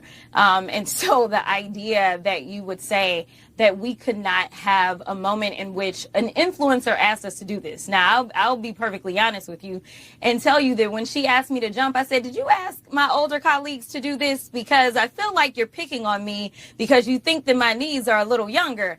And I did not know who all was in this particular trend whatsoever. And I think that it is important that people see that we're real people. And even if that means that there's a moment to laugh, that's okay, especially since it seems like we're doing more crying than anything. But just know that we were not on the House floor jumping around at all, whereas Senator Fetterman is consistently walking around the Senate chamber, and he is walking around in such a way that they literally had to change the rules in the Senate so that he could walk around that way. So I just don't think that he's necessarily the one to actually have an opinion about it. Okay. This is a wild ride, folks. Hold on tight. Did you hear her in the midst of all of that talk about her colleagues' old knees? Yeah. It's funny to me. First and foremost about this video, she tries to abdicate any responsibility for how stupid that looked because she said it was an influencer did it. I didn't know anybody else who was in this video. She basically is saying, I just did what they told me to. Like when they said jump, she didn't say how high. She first claimed that there was some sort of ageism taking place. Because are you just asking me this because I'm young? Oh, Lord have mercy. I would love to be a fly on the wall when whoever is the oldest person in that video hears that. Or maybe people who are like, I'm sorry, I can't do that. I think I've aged out of the choose your fighter influencer video. So she says initially, I think that's like, that shows a mentality, doesn't it? You're asking me to jump in this video? Is that because of my age? Like, who thinks like that? Who gets asked to do a Mortal Kombat choose your fighter video and is like, I think there's some discrimination here. That's just, nobody thinks like that. But you can get to Congress thinking like that. I just love Jake Tapper in the middle of that going. And Senator Fetterman said this was a sad cavalcade of cell phones. Yes, which should be the name of their book. And then she's got to respond to that. So she just kind of backtracked. Never really addressed anything that Fetterman was criticizing. Just criticized the way he dresses. So I guess it's just a little back and forth punching. You just heard Congresswoman Crockett say that because John Fetterman is wearing a hoodie in the Senate, he should not be qualified to have an opinion. And in Congress, in the House, they have a man, transgender woman, who is dressing as a woman, and she is one of the top figures in the Democrat Party in the House right now, specifically because of how she dresses. Which one is it, Jasmine? Which one is it? It's a darn good point. I make one a day. I'm going to have to pull that. Which stinks, don't. Because we have Brian Kilmeade left, and I'm all out of good stuff. No. I think that you can have a great interview next. Okay. I think what's going to happen, though, is have a great interview. Yeah. Use all your material for the week right now so that people will know, okay, well, the rest of the week's not going to be very good then. Just in Ryan Wiggins' world. Brian Kilmeade's going to be on. Wiggins America. In whatever. Yeah, you don't get the world. Just in Wiggins' world, Wiggins America, do you want this interview between Brian Kilmeade and myself to go just top 10, A1, A+, or would you like to see it be an utter disaster? Well, me and St. Louis and every Andy Fry Show listener St. would Louis agree and that this interview should be terrible. Yeah? We've heard from Kilmeade. We've does heard good from radio every day. We need to hear what it sounds like when it sucks. Yeah. And it's my fault. Yeah, we know where he's coming from. We know he's coming to town. We know that you have a show and you do a great job once per hour, like you said, or once per show. We want to hear, let's take the gloves off. Either go at it, like really fight over something. Should I pick a fight with him? Yeah. Or just throw things out there that make no sense. Like really lose all your credibility in this interview. Make up some sort of grand statistic. Yes. Are there VIP tickets left? Yes. I think that there are only a few left. The last time I checked there were, but that wasn't this morning. So I'm going to say You're yes. way out of date. I'm out of date because I've been gone. 971talk.com/events. I will be at the VIP party with Brian Kilmeade this weekend. Please come say hi. Get your free copy of a book. Come say hi to me. I would love to meet you at this event. It's going to be great. When Brian Kilmeade comes to town, it's always great, and I'm really excited that we're going to get to do that again this weekend. So come back. Don't go anywhere. Brian Kilmeade's going to be on with me. We don't have him on this show as much as the other Marks do because he's basically just getting off of, 10 straight hours of working when our show starts. But he's going to stop by here in just a few minutes. Brian Kilmeade next on The Annie Fry Show. This is The Annie Fry Show. The Annie Fry Show is streaming online. Watch us live on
That reduce erosion and keep soil healthy, which is good for the earth. Farming's hard, but it's a little easier with glyphosate. Learn more at go.bayer.com/glyphosate. Paid for by Bayer. Hi, it's Mark Cox. If you're thinking about selling your home, I know you have a ton of questions. Fact is, selling your home in this real estate market isn't as easy as it used to be. Just look at the headlines. One small mistake can cost you thousands. So before you sell, take a few minutes and get to know Gloria Liu with Your Home Sold Guaranteed Realty, just like I have. She is St. Louis real estate expert. I've been telling you about Gloria for over 5 years now. She has written guarantees that'll give you certainty and the most money in today's uncertain market.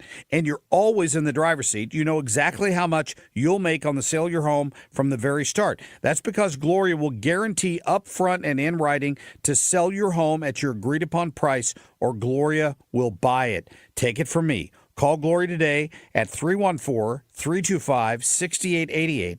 or visit GloriaHasTheBuyers.com. Again, that's GloriaHasTheBuyers.com. Gloria and seller must agree on price and possession date. There's nothing like it. The crack of the bat, the roar of the crowd, and the timeless voice of Cardinals baseball. A swing, and there's a high fly ball. That's hit the deep left field. It might go. It's a goner. Now, you can experience every pitch, every play, every win in crystal clear FM sound. Big fly, Alec Burleson. Starting March 24th, tune in to 104.1 FM KMOX, the voice of the Cardinals, now stronger than ever. We all hear the radio ads about the IRS. They tell you to be afraid, to be scared, and they try to frighten you into calling. I'm not here to do that. Tax Relief Advocates is different. TRA is here to tell you that if you owe money to the IRS, whether it's $5,000, $50,000, or $500,000, we have a solution. It doesn't matter if you're sitting in your car, at work, or with your kids. No matter where you are, call now. 800-575-6986. Don't lose hope. TRA can eliminate or reduce what you owe to the IRS. Generous programs are now available that can give you a fresh start. Our passion is taxes and helping individuals fix their IRS problems. We have over 1,000 5-star reviews on Google and an A+ with the Better Business Bureau. You don't need to be afraid of the IRS any longer. End your tax nightmare today by visiting us online at TRA.com or call 800-575-6986. That's 800-575-6986. Tax Relief Advocates. Real solutions for real people. You're listening to the Annie Fry Show live from the Air Comfort Service Heating, Cooling, and Insulation Studio. Air Comfort Service is celebrating 55 years of residential and commercial service, maintenance, and installation of heating and cooling systems. Get in your comfort zone. Visit aircomfortservice.com. This is the Annie Fry Show. The Annie Fry Show is streaming online. Watch us live on YouTube and subscribe.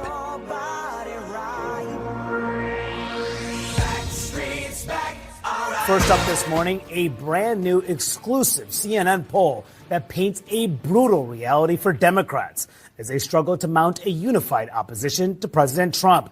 Americans' favorable views of the Democratic Party's brand are at a record low, just 29%. That's compared to 36% for Republicans. It is the lowest ever recorded for Democrats in CNN polling going back more than 30 years. As you can see, the party's numbers dropping a staggering 20 points in just 4 years. Well, CNN having to do the tough thing, report on their own polls to say the Democrats are in the tank. And they're not looking like they're trying to get out.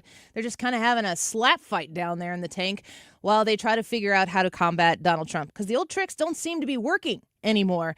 Well, you hear him every day here on 97.1, and he's going to join us now. Brian Kilmeade with us, co-anchor of Fox and Friends, of course, host of the Brian Kilmeade Show that leads right into our show. Brian, welcome back. Good to have you. Thanks for having me on. Appreciate it. Going to be seeing you soon. That's right. This Saturday, I think I was just talking a few VIP tickets left. I'm going to be joining you at that VIP event. People can go to 971talk.com/events. The History, Liberty, and Laughs Tour. I can't wait for this, Brian. Tell us a little bit about what this event's going to be, maybe even a little bit different than when you've been here before. Well, I think it's going to be very different. I mean, in the past, you guys have been great when I've had books out, but I've never really put the whole thing together in one complete show.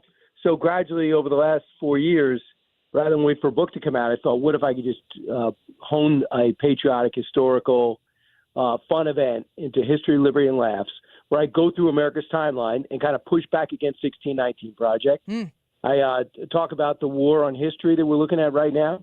Also give people an idea of my backstory, their backstory, and with my two books, The Games Do Count and It's How You Play the Game. So talk about sports and the role it plays, whether you become Michael Jordan or you don't. So why you do it. Yeah. And that's we pretty much made it into one show, and Fox Nation joined on it. So we're probably going to be streaming that live too, perhaps, on Saturday night. That's exciting. But I've done it before, and I bring two of my friends who are actors, comedians, and we reenact moments in history, and we kind of make it more fun and entertaining. Well, tickets, I know there's a few VIP tickets left, 971talk.com/events at the Factory. It's this Saturday, March 22nd at 8 p.m. I am very excited to be there. The whole crew is excited. People can go to briankilmeade.com as well for more details. I played that little clip there at the beginning, and just the CNN doing a spot on the polling that they have that says the Democrats are in the tank. Do you see a light at the end of the tunnel for them right now?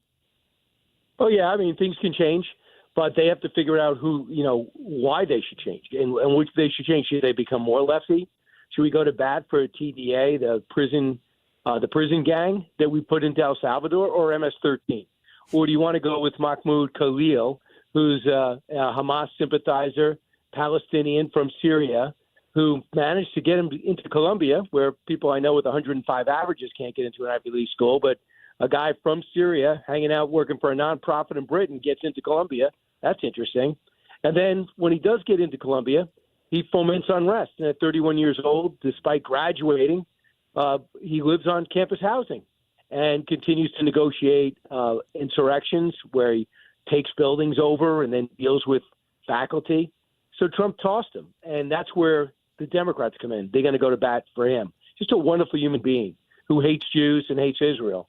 Wonderful person to get behind. Yeah. So, I mean, if they continue to do that and make sure that men play in women's sports, good luck with that. And that DEI and meritocracy is no longer something America should stand for. Good luck with that. So they have to decide what issues that actually resonate with the American people. I know that I love listening to you leading into my show, talking about foreign policy. You're very knowledgeable. You have the best guests on your show nationally, so it's always very informative. I was a Marco Rubio fan in the 2016 election. I think in the state of Illinois, I voted for him even though he was still on the ballot, but he had dropped out. Donald Trump, of course, the rest is history. But there were so many doubters in the Republican Party about Marco Rubio, and I continue to see people on X specifically being like, well, he's really proven me wrong about Marco Rubio. How's he doing as Secretary of State? He's doing really good. Keep in mind, he's Secretary of State for a president. I don't care if it's Richard Nixon or Barack Obama. You don't go out there and say, Barack Obama's policy is this, but mine's this. Mm-hmm. No, you go ahead. You say, okay, I can read Trump. I will go over. I'll do my assignment, and I'll also have a certain amount of freedom from my 25 years in this, 25 years in public office and my, I think, 18 years in as senator, where he became well known and respected as a great international relations mind. So he's also fearless. Fantastic on the Sunday shows. So when people go to target him and mock him, it's just not going to work. Yeah. So I think he's doing well. Didn't stop the New York Times 2 weeks ago for saying Marco Rubio, how long can he last? This week was Michael Waltz's turn. If you read the New York Times, the story was Michael Waltz, how long can he last? He's disliked on both sides. And I'm thinking to myself, I know for a fact that's not true. Mm. Both sides meaning way left and way traditional Republican, way right, like Steve Bannon, or more like a traditional Republican, maybe like George W. Bush or Condoleezza Rice. So, he came up and his first office job was Dick Cheney. But if you read his record, if you've tracked him, he's fantastic on foreign policy, knows how to fight wars, and he actually knows how to conduct from the diplomatic side. And I just watch these people write these stories, how they're on the outs with Trump. Where are they getting this from? I know for a fact it's wrong. Yeah. We're speaking with Brian Kilmeade right now here on the Annie Frey Show, talking a little bit about the Democrats and them needing to find out what they actually stand for. Their true north has always been Donald Trump, the opposite of that. And it's not proving to be fruitful for them really anywhere right now. In your opinion, where would the Democrat winning issue be? Where could they rally to get some of the support back in a broader Democratic base? Trump's winning that much? Well, they just got to pick. I think they got to pick the issues. Yeah. That would be, they can go with Trump. For example, you like the idea of cutting government. You like X, Y, and Z, but you don't like this. You like the idea of building up defense. You like the idea of dealing with Russia and Ukraine, but you don't like he's too tilted towards Russia. But you don't blow up everything that Trump does. And I think you got to stand for innovation. For example, anybody who says, why are we cutting government? Well, $36 trillion in debt. Why are we trying to fix Social Security? Because it's about to go bankrupt by 2030. So why are you focusing on Medicare? Because there's so much fraud in the system. And right now it's teetering on unaffordable. We can't afford it. How are we going to handle it without cutting benefits? What is your idea how to do that? How are you going to go into a system that's run on cobalt? I'm talking about the Office of Personnel Management in our government.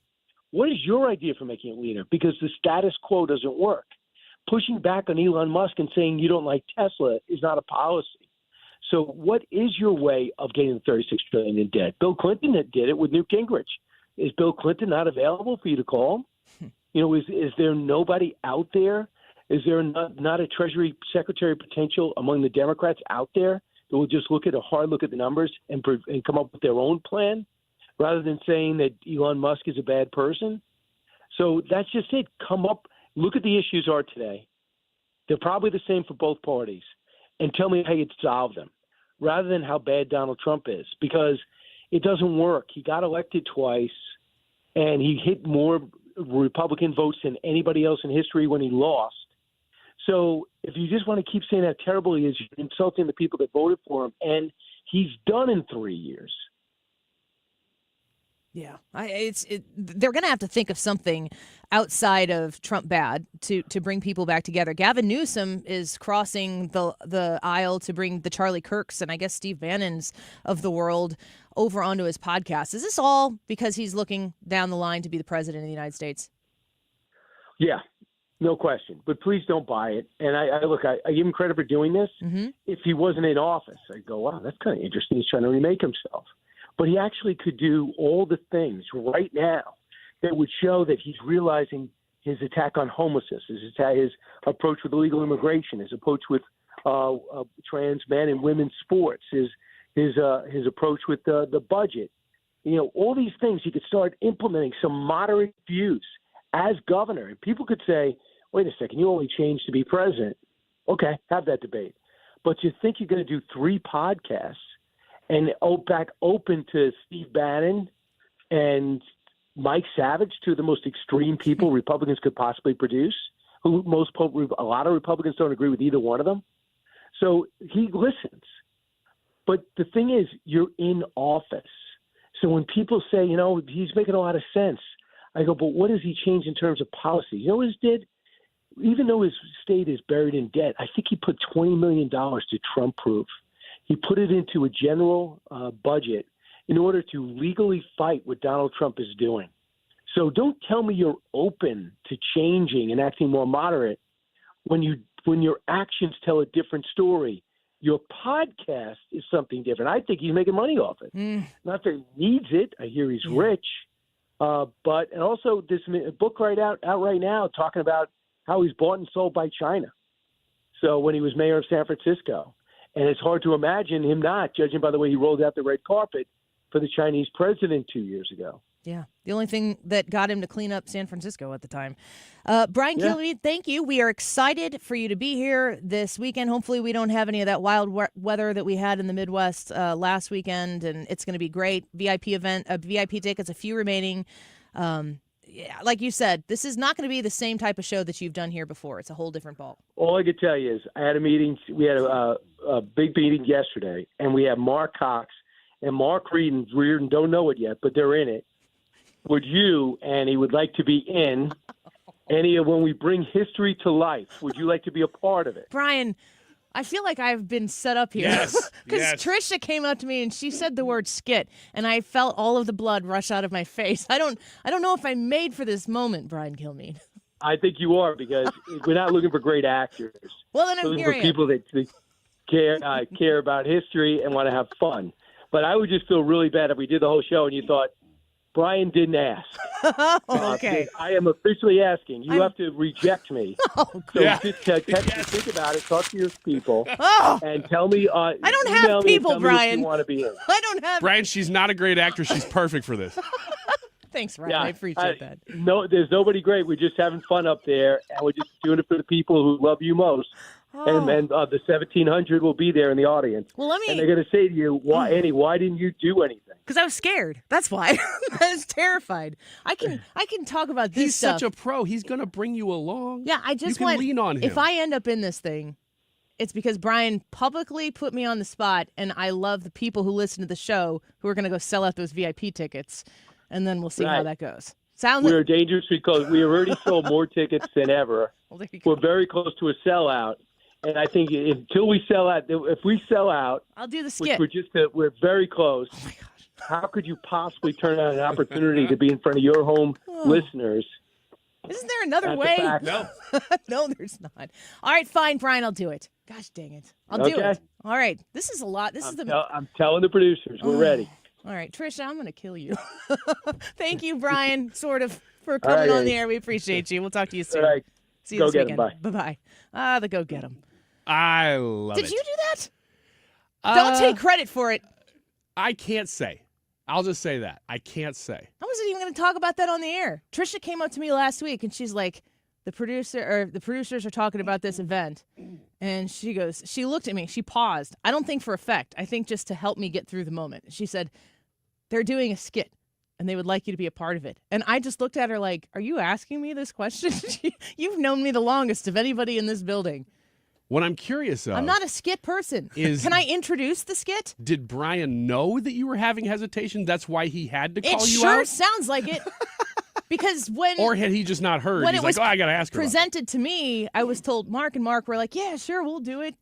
They're excited about it. They think they're going to nail it. And I'm like, that's even worse for me. Go out and do your lines as flat as possible. They don't have lines for me. Like, that's what that was the implication at the beginning, was that it was like improv skit. And I'm like, not what Annie does. Oh, improv. I don't know. See, I said to Trish, and they're like, oh, they like to kind of get together the day of and wing it. And I'm like, aye. So it's like Curb Your Enthusiasm style. I've never seen it. There's a goal, but you don't know exactly how you're going to get there. Well, what if we don't? Well, then Just it'll be on you. Shuffle off the stage and be like, I tried, guys. You should figure out, okay, where they're trying to go. He said it's going to stream on Fox Nation. That's Welcome to the end of my career. Or the beginning.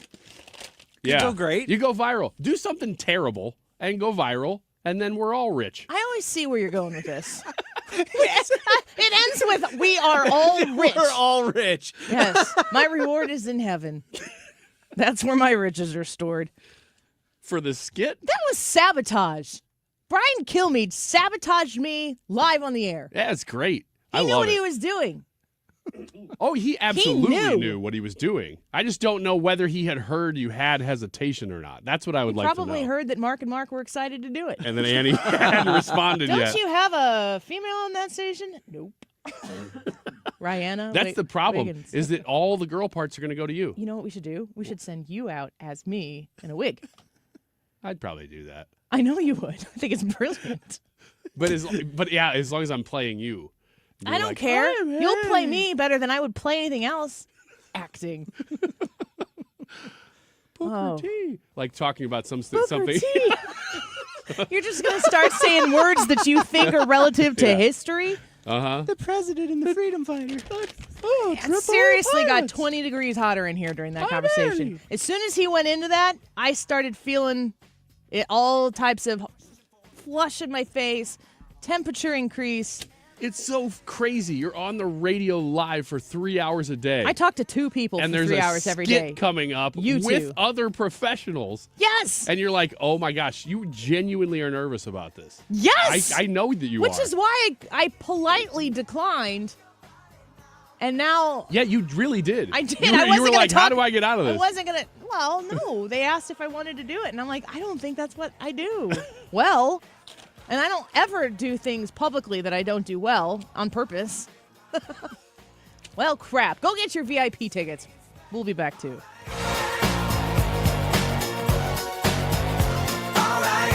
This is the Annie Fry Show. Find the podcast, on-demand audio, and more at 971talk.com/Annie.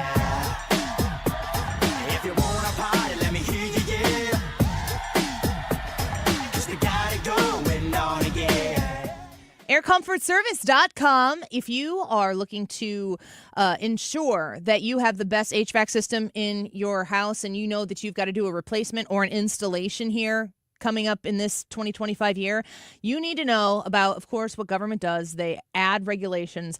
And a few years ago, they added some significant regulations onto how there is refrigerant used in the new HVAC equipment. Guess what that does? Prices jacked up by 20%.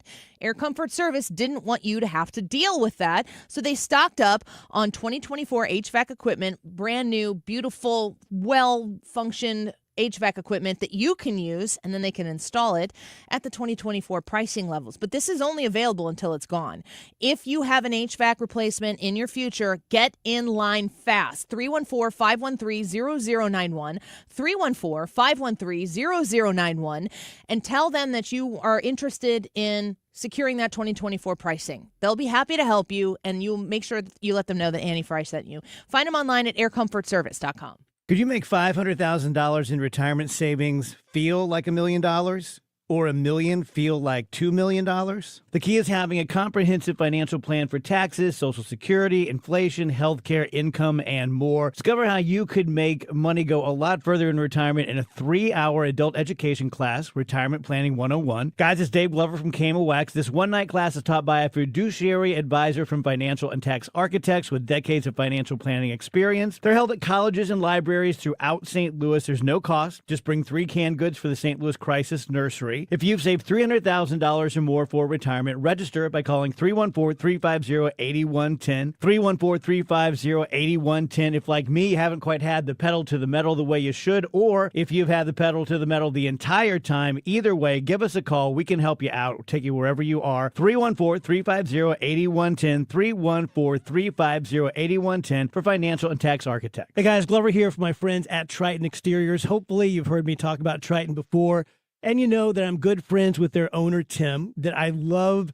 their commitment to customer service. Tim comes from the restaurant business, and so he is completely focused on your happiness. The answer is yes. What's the question? Also, we're not just your average contractor. We're your neighbor. We're proudly based in Shrewsbury. We deliver stunning exteriors with James Hardie Siding. So why is James Hardie? Why is that a big deal? Well, it's the #1 brand for durability, curb appeal, and the best-in-class return on investment. As part of the James Hardie Alliance, we bring expert craftsmanship and a personal touch to every project. Your home deserves the best, and with Triton Exteriors and James Hardie, that's exactly what you're going to get. For roofing, siding, gutters, or fences, call 314-717-1159 or go to triton-stl.com. 314-717-1159 or triton-stl.com. Hi, everyone. Brian Kilmeade here with a great announcement, especially everybody here at KFTK. St. Louis, I'm coming to you March 22nd at the factory on stage. You're going to love this unscripted affair. It's going to be patriotic, inspirational, motivational. I'll go through all my books, give you the anecdotes inside Fox. We'll go over the news, the war on history, and the comeback of this guy, Donald Trump. Mark Reardon's going to join me on stage. Maybe some surprises in the lineup, but most of all, I want to see you. BrianKilmeade.com. Click on tickets. March 22nd at the factory. Need a lawyer? Onder wins. Call Onder Law at 314-9-million. That's 314-9 all zeros. Or go to onderwins.com. The choice of a lawyer is an important decision and should not be based solely on advertisements. Let's show our appreciation for local heroes. Mark Cox here. Nominate a first responder and their department could get lunch from Grill Master Tony's. I'll personally deliver it. Share their story at 971talk.com. Nominate them today.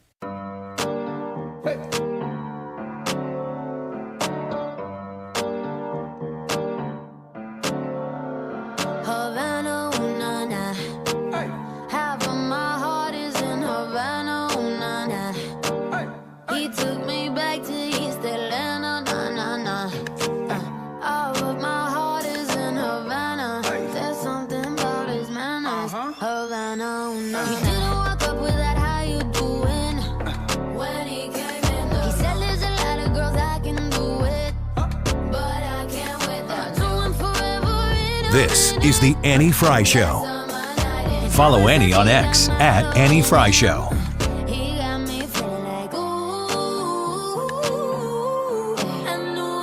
Welcome back. So some decisions have been made. Apparently in a meeting I wasn't in. I'm looking forward to seeing that 97 on Fox Nation. Shut up. Look at the camera the whole time. Yeah, just frozen. Absolutely frozen dead in your tracks. Oh, man, that woman is ruining the show. I might have to have a drink. Yeah. Before or after? You guys will have to tell me if it looked like I drank my alcohol before I did the skit or after. I want it to be one of two things. One, oh my gosh, that woman is so uncomfortable. Yeah. Two, or if it's not that, oh my gosh, that woman is completely blitzed. You know, you do that and it's like, well, at least I had an excuse. Yeah. If I were taking this seriously, it would have been awesome. Right. Right. If I had tried, I would have gotten an A. I'm not going to try. It's a Saturday. I'll work on Saturdays. That's not true. The event is the History, Liberty, and Laughs Tour, and it's this weekend. 971talk.com/events. Tickets are available there in the VIP part of it. BrianKilmeade.com. You get to meet him ahead of time. You get an autographed copy of his book. I'll be there. I'm pretty sure Mark and Mark are going to be there for both of those things as well. So it should be fun. Not for you, though. So give us a little quick brief catch up on your weekend here. You went to theme parks in Florida for 3 nights? Yeah, 3 nights total, With three parks. one 3 child. nights. With one child. Of your own. We do, like once or twice a year, we do just a daddy kid trip. So like every kid gets a trip with me, wherever they kind of want to go. And Every year, every kid. Yeah, like just about every 6 months to a year, roughly. One of the kids gets to go on their daddy trip, and it's great. Like they all just talk about it all the time, and it's a great bonding experience for me and that individual kid because it's just me and that one. And so that's what me and Sinjin did this weekend. We had been planning that for a couple months, and we went down to Florida. We went to SeaWorld, which was awesome on Thursday. It was very, very nice. A lot of the shows there are so good. Did you spend the whole day? Did you do all of SeaWorld? Well, basically, but we flew in that morning, and so we got there a little bit later than park open. But we stayed till close and saw the orca show and the dolphin show and the Did sea you lion cry show. for the orcas? No, I don't care. Really? I just want them to do flips and jump I up don't and think stuff. that you can take an orca that's been in captivity and then be like, all right, never mind. Yeah, I have no idea how Go that be at works. sea. Yeah, it was just cool to watch them like do the stuff where they jump up on the platform and you're like, that's a whale. And it knows to jump up on that platform and sort of like flap and wave at you. Did you sit in the splash zone? No, we didn't. Were you a wimp? Yeah, we were. We didn't sit in the splash zone for anything. The dolphins were awesome. I don't think I've ever seen any shows like those. And then Friday we did Disney all day. 4 parks one day. We read your rundown that you put on Facebook. 31,000 steps is a good Disney day. Yeah, it is. Man, we went hard. And we rope dropped to park close. 7:30 a.m. was when we got going. And then 11 o'clock p.m. Did everything go according to plan? Did you Guardians broke down. Guardians of the Galaxy. But did you have to rearrange all of your plans for that day? We did. In the afternoon. Morning went great. Afternoon, we were like, he had to ride Guardians of the Galaxy because he hadn't done it. And you know what experience that ride is. It's unbelievable. I think it's a great experience. I don't think I experience it the same way you do. Oh, it's like transcendent for you. Yeah, it's like you have to experience this ride. And so he wanted to do it really bad. Well, it had broken down. And then we got in line right as they were getting it back up and running. So we thought, oh, this is great. Nope, hour and 40 minutes. Wait, you have no idea. You just get in line. You have no bearing on what it's going to be. Yeah. So that kind of altered our day. Right? We had to move things around. And then on Saturday, went to Busch Gardens. And that was just sort of like a chill day after that crazy They have Disney. rides and everything, though. Yeah. We weren't able to do as much. It was very busy. Flo Rida was playing there. So there was like crazy crowds. He's the one that sings a song about the boots and the fur? That's beyond my knowledge. All I know is that he was Flo Rida. I think were we've in said Florida. all we need to say on that. Yeah. What was the best day? SeaWorld, Disney, or Busch Gardens? Disney was the best just because we went in with expectations that we would do as much as we could, and we did. And you did a lot. Yeah. I don't know that I've ever ridden that much. So just a reminder, too, Collective Soul and Live are coming to town on July 17th. We are giving away tickets, and so stay tuned. I think it's about 2:45. We'll give those tickets away, and you will have to be the 9th caller. We will give those tickets away. Also, 2:45. 2:45, yep. And also, this Time Check 156 is brought to you by Jerry Kelly Heating and Air Conditioning. It's time for a $98 AC tune-up. Mark Cox here. Join me, Annie Fry, and Mark Reardon, along with Bob and Tammy Kershaw of the Retirement Advisory Group for the next Protecting Your Retirement educational event. It's Tuesday, March 25th at the Frontenac Hilton at 6:30. Here are Bob and Tammy with more. Are you nearing retirement or already retired and worried about market volatility and losses at this stage in your life? Would you like to learn why linking to the market is much safer than owning the market? Would you like to learn how to automatically lock in your market gains every year without having to sell? Did you also know if you are 59 and a half or older, you can roll over your company retirement plan tax-free to protect your nest egg from any future losses? You'll get all the answers and more. If you are 59 and a half or older, you can't afford to miss this event. Protect your retirement nest egg. Join the official financial advisors of my show, Bob and Tammy Kershaw, Tuesday, March 25th at the Frontenac Hilton at 6:30. Go online to retirementkey.com. That's retirementkey.com. KFTK.com. Hi, I'm Tom Connors. Went to Mark Patrick's hypnosis seminar February 6, 2019. Nothing worked before. Left there and never smoked again. Amazing. Easy, affordable, and guaranteed. A year later, with my wife Michelle, attended Mark Patrick's weight loss seminar. She lost 18 pounds and I lost 43 in 8 weeks. It's true. He smoked 2 packs a day and nothing worked until Mark Patrick Hypnosis. Now we're losing weight together, eating healthy, full on half the food, crazy, enjoying exercising. Who would have believed Mark Patrick Hypnosis really works? It's amazing. I can breathe again, my blood pressure went down, and I've got so much energy. So much energy. And look great. Join Mark Patrick Seminar's early bird special, only $49.99. Hypnosis designed to destroy unwanted cravings. That's right. Seminar Sunday, March 16th. Holiday Inn, St. Louis Southwest, Route 66 in St. Louis. Weight loss seminar, 11 a.m. Stop smoking seminar, 2 p.m. or Monday, March 17th. 4 Points by Sheraton, St. Louis, Fairview Heights, Fairview Heights. Weight loss seminar, 5:30 p.m. Stop smoking seminar, 8 p.m. Register at markpatrickseminars.com. If you're living with dry age-related macular degeneration or dry AMD, you may be at risk for developing geographic atrophy or GA.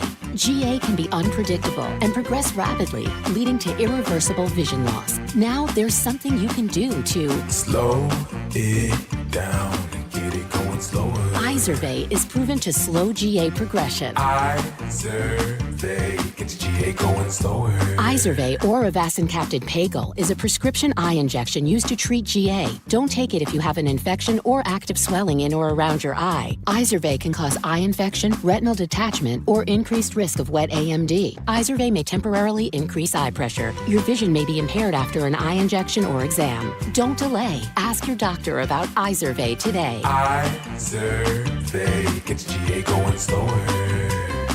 Visit Izervay.com. That's IZERVAY.com. Paid for by Estella's Pharma. KFTK FM Florissant from the Kaufman Townsley St. Louis's Injury Lawyers Studio. Call 314-500-5000. That's 314-500-5000. All on the free Odyssey app. Air Comfort Service, heating, cooling, and insulation. Weather. Chief Meteorologist Dave Murray. Monday afternoon, lots of sunshine, breezy, about 69. Tonight, partly cloudy, 52 degrees. Tuesday, mostly sunny and nice, 77. Lots of clouds around Tuesday night, 52. Changeable sky on Wednesday, and there'll be some rain showers around from time to time. Nothing strong, nothing severe. 62, maybe even some sloppy wet snow Wednesday night. This is 97.1 FM Talk. Chief Meteorologist Dave Murray.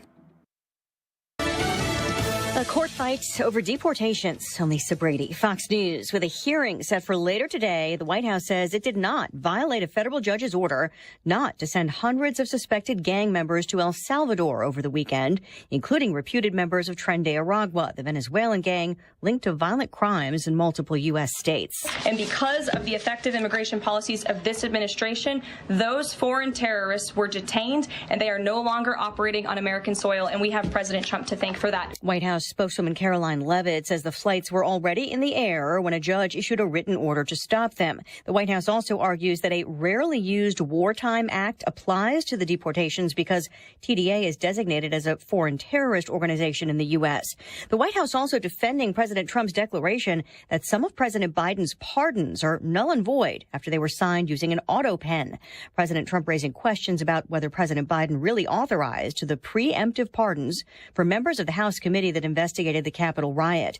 Leavitt today stopping short of saying whether the president believes the Justice Department should investigate committee members.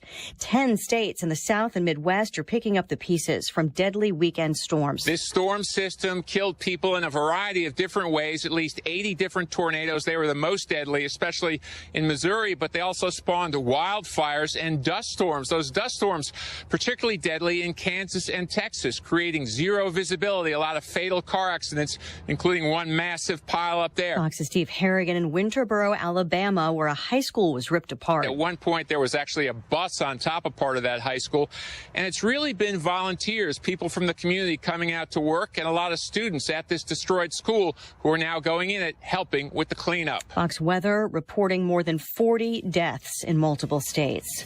America is listening to Fox News. Someone had a birthday. Yep, 50. Can't believe it. 50 years of wisdom. Great segue. We have health news, a CDC update.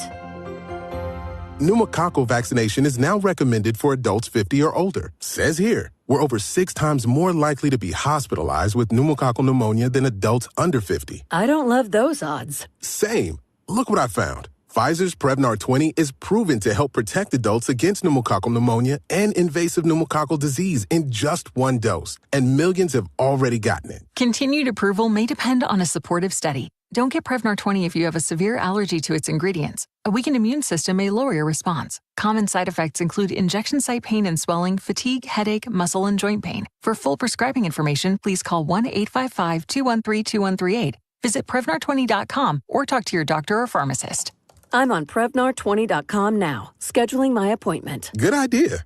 And happy It's almost time for baseball's return to St. Louis. Get ready to watch your Cardinals take the field at Busch Stadium.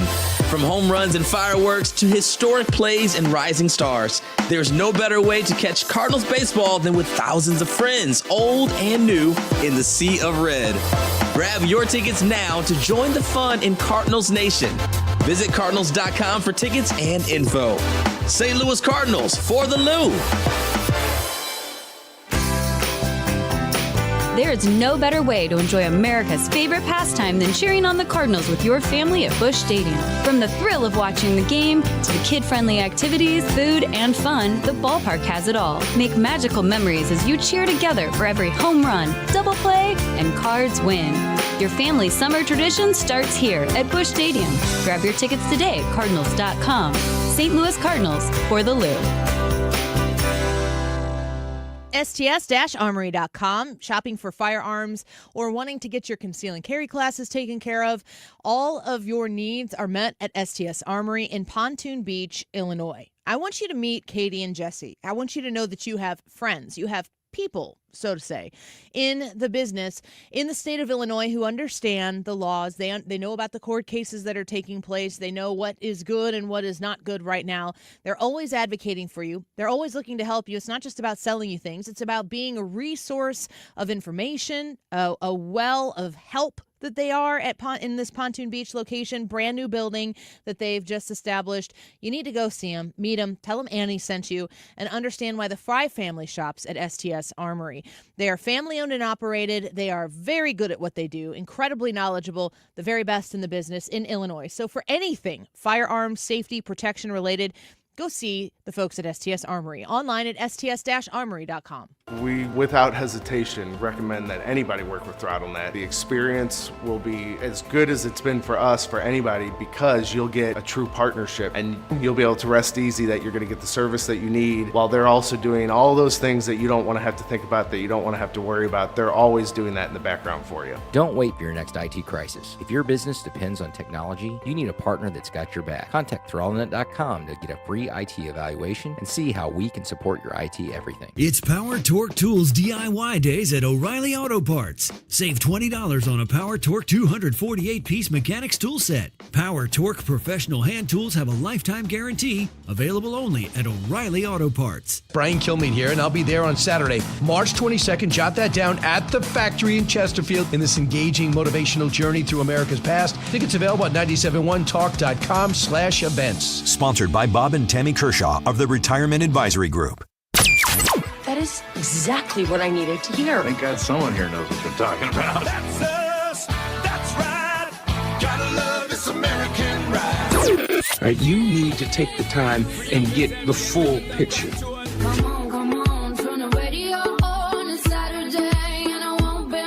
Don't get me wrong, I love the ladies. I mean, they rev my engine, but they don't belong in the newsroom. It is Anchor Man, not Anchor Lady. What do you want from me? I'm not America's sweetheart. Goodness sake, kid. Keep your voice down. Your father's listening to the radio. I'm not America's sweetheart. This is the Annie Fry Show. Welcome back to the Annie Fry Show. Thanks for being with us. We've got a YouTube live chat poll up for you right now. Would you ever own an electric vehicle? Yes, no, or already do? I said yes. I would not swear off an electric vehicle. I don't know that I would want to own all electric vehicles.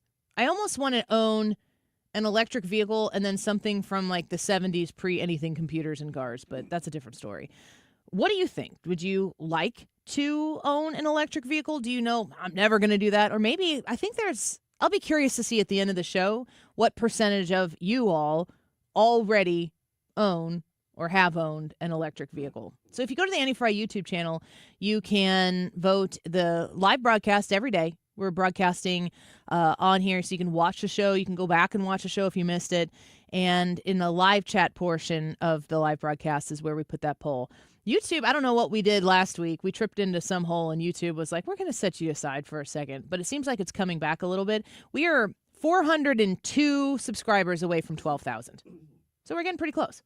Yeah, be one of the two, and then we can say under Less than 400. Or 3. Yeah. 2 would be 400. Be one of the 3. Jeez. You think on your feet, Ryan Wiggins. Thank you. So I'm we're close. an improv comedian. I was thinking like maybe we need to goose the YouTube, just to be like, hey YouTube, come back to us, because there were some other things that changed at the same time. Just like I don't need to go into the nitty gritty details. I've been watching as they, over the course of time, update their COVID-19 policies. Oh yeah, misinformation, because that's what you got us in so much trouble for. Yeah, it was a good time. Yeah, 2021. I should go back and try to pull all those specific shows to see what you said. It would be funny to see what was said. You or Heidi Harris, I know, was part of one of those. But things that were said at the time that are like, no, exactly that. Oh, yeah. Yeah. I'd really be interested to know. Seems like we would have, not enough damages to assess, but you never know. Isn't it crazy? We got flagged by YouTube, which is one of the main communication platforms in the world, for saying something that questioning the mandatory vaccination. Unbelievable. Yeah. I wonder if you were to survey all the people, how many people who didn't get vaccinated wish they did? What percentage of unvaccinated people wish they got the vaccination? Then you survey all the vaccinated people. What percentage of vaccinated people wish they didn't get the vaccine? I'm going to say the percent of people I think it would be shocking. Who didn't get it, who were like, darn, I wish I would have. There was I didn't even know it was there. I didn't know how to get it. Yeah. I was really just wish too they would have hard. used my tax dollars to advertise that they exist to me while paying the company for them. Yeah, to buy them and then give them to us. Yeah. I would say that number is going to be kind of low. You know? You heard it here first. Maybe 0%. Maybe 0. Maybe less than 0%. I didn't get it, and I really wish I could go back and not get it again. But louder that time. Yeah. So, they've gone through, they've changed a lot of their policies. I guess, like, congratulations, but at the same time, it's like, welcome to the club. They've had to kind of snap to. But YouTube's been great for our show. We have been able to grow a whole lot with it. So if you have a subscription on an account to YouTube that you haven't thrown to the Annie Fry Show way, I'm shamelessly asking you to come today and subscribe so that we can... They did some other things with some of the monetization policies. Like our videos, like much so to our benefit with copyright and stuff. Like all of that looked good, but then the views came down. So it was like clear that they shifted policy, and we have to figure out how to. You can't be like, ring ring, hi YouTube, I have a question I'd like to ask. There's not that. I've been really advocating lately for a lot more. Are you okay? Is my button caught? It looks like it. Can you turn it on? You should be good now. Don't touch it. There. Yeah, I won't touch it. Don't touch it. I've been advocating, back to the joke, for a lot of bots to start watching our show. Oh, yeah. Because they're consistent. And I'm glad when they show up. Yeah. What? You sound like a malfunctioning bot. He's like, that's for like, one, welcome our if you robot get the overlords. email that Ryan just sent right there in those words, you're like, this is spam. This is from some foreign country, and he wants $10,000 because he's a prince. Not the first email. That comes later. The first one, I just want to get you talking. You just got to look in the email and realize this is not English. And you're like, this can't be real. Whenever somebody emails me that they're really interested in me as a person, like it's a woman, maybe from another country. Oh, okay. And I'm like, oh, Oh, you're really interested in me. Yeah, okay. I'm always like, this is probably real. That's realistic. Just give me the attention. So hit us up on YouTube if you would. Come subscribe. We're very close to hitting that 12,000 subscriber number, which we're pretty proud of. So please be a part of that. We would love it. YouTube live chat poll is: would you ever own an electric vehicle? Yes, no, or you already do. Ryan, what do you think? He's still working on that. Ryan just wants an electric button. Just hit the red button. It's not working. If it's on, does it work? That's the problem. Oh, no. Why don't you just use a different microphone? Grab that other microphone. Brad, would you ever own an electric vehicle? I'm leaning no on this poll. I just don't like them. They don't scratch the itch that I get whenever I'm driving. I know that they are tremendously quick. They have a lot of torque, but there's just something about the sound of an engine that I really, really like. And I look at driving as something more than just a mode of transportation. It's an experience for me. And what's out there now, what's out there has been out there, what they're offering, it just doesn't do it for me. They're not what I would call cool in the way that a car should be cool. They're cool. I think they're pretty cool. They're cool in the way that like an iPhone or an Android phone is cool. They're tech cool. Right, but that doesn't camera. do it. That doesn't do it for me. Yeah, they are. I mean, oh gosh. Oh gosh. I just told people to subscribe to our channel, and now they just did, and they're like, "Why am I doing this? This is a Who is mistake." that? Why are we losing subscribers right now, Ryan? The number is going down. I don't know. that doesn't. It's all a visual joke. We're trying everything we can. Yep. To fix the YouTube algorithm, and Ryan is trying everything he can to sabotage it. Well, it's just my face. But only your face. You can't even see your beard. Yeah. You're so close. Hey. So, Brad is a never would own an electric Yeah, vehicle. I'm a What are never. you? I've always been a yes. I would own one before it was a political thing. I was always a yes to this because if the technology got to the point where it was viable, if it was cheap enough to buy one, I absolutely would buy one. I mean, if they're going to save me money on gas, I don't know if the cost offset right now would actually do that, be enough. But I've always been a yes. Like, politics aside, I'm all for technological advancement. Yeah, I can't say at all that I would never do it because I think I do really like the technology. I think that the greatest thing that we have is time. And in the event that technology does lend us to where we were talking about earlier in the show, where you would get some time back during the day on your commute, like the next step up is teleportation. Oh, yeah, I'm down with that too. Think if you could teleport places. Would you give that a try? Would you get in on the early end of teleportation, like people are talking about self-driving cars, like, oh, you got to check this out. And you're like, oh, has this ever been done before? And you're like, once or twice. Teleportation? No, because I've seen The Fly. And I'm pretty sure that would happen. Although I can't imagine teleportation, because if a fly could make your genes change, then every germ in the capsule with you would make your genes change. And I'm sure that's what you were worried about too. That's what we're all worried about with teleportation. So I'm a no on teleportation, yes on self-driving cars, though. Usually when I ask you questions, I'm worried you're not going to think enough about them. Oh, I've thought this through. This is something I lay awake at night thinking about. Yeah, 2.5 hours on a tarmac, and you're like, yeah, about the teleportation problem. If I went teleported with a bug, what kind of bug would it be? And if it was a bird, would I come out with just a beak, or would I have feathers and be normal? I don't know. This is why I trust science. You know what would happen is you would teleport with a bug and ironically come out normal. If that's the way, if That'd that's be what the it upgrade. took. But would I be bland then? Quick Rick says, never say never. If it were economically feasible to own one and they were not inconvenient to operate, then sure, I'd own one. I think that's a pretty practical way to look at it. Ender said no, never a full-on electric vehicle. It's really just not feasible. I'll do a hybrid, though, and I think that's the direction we should lean, if anything. And I would say, wouldn't you say if you would drive a hybrid, that's a yes in this? I don't know, because I'm all for hybrids. And I also want to openly ask the question, what the heck happened to hybrids? It's like they got popular, and then it became just gas-powered or just electric. I think you can still get hybrids. I think you can, Well, the Prius but is still out there. It was like the push for hybrid vehicles just went away. And Isn't some there a companies hybrid? I think there's a hybrid Pacifica.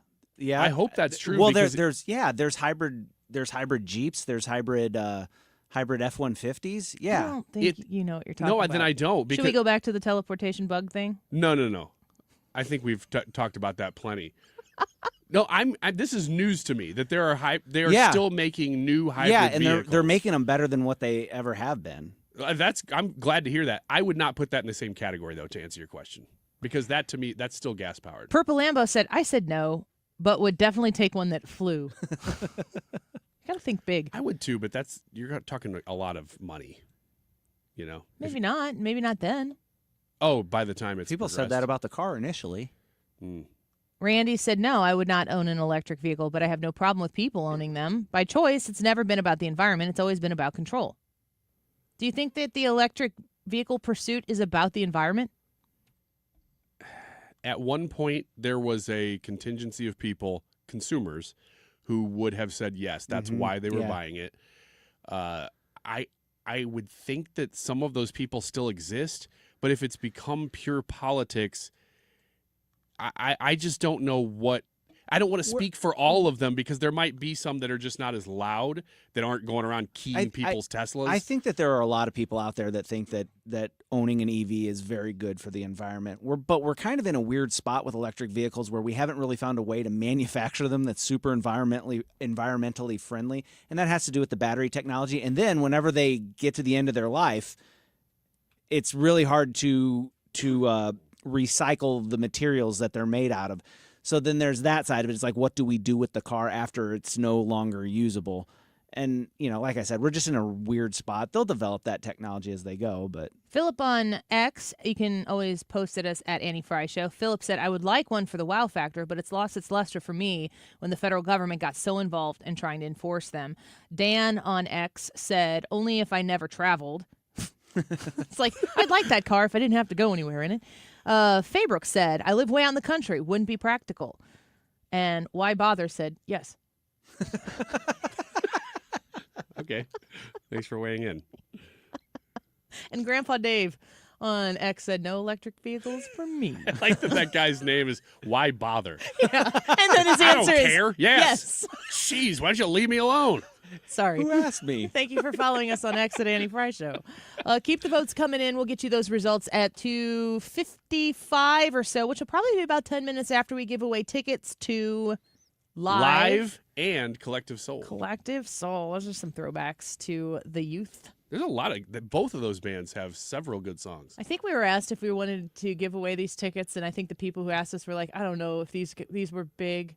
We all were like, yeah, we do. That'd be fun. We all like those bands. Yeah, we figured you would too. So you can't call now. Now's not the time, but I'll give you the number, a heads up, so that you can whenever Ryan decides to do this in the 2:45-ish time frame, 314-241-9797. Phones are locked right now, so you can't call now, but you can write down 314-241-9797 and go jump on the Annie Fry YouTube channel here in the break and vote. Would you ever own an electric vehicle? Yes, no, or already do. I'd really love to know, any of you who do own an electric vehicle, which one do you own? Are you out there driving Teslas around, or are you driving Priuses? How do you say that? What's the... Prii.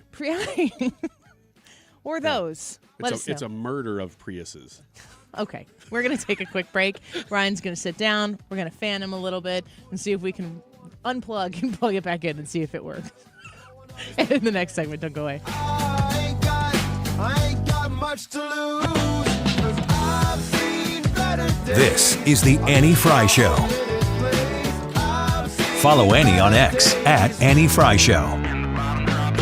I've seen better days. I've been star of many plays. I've seen better days.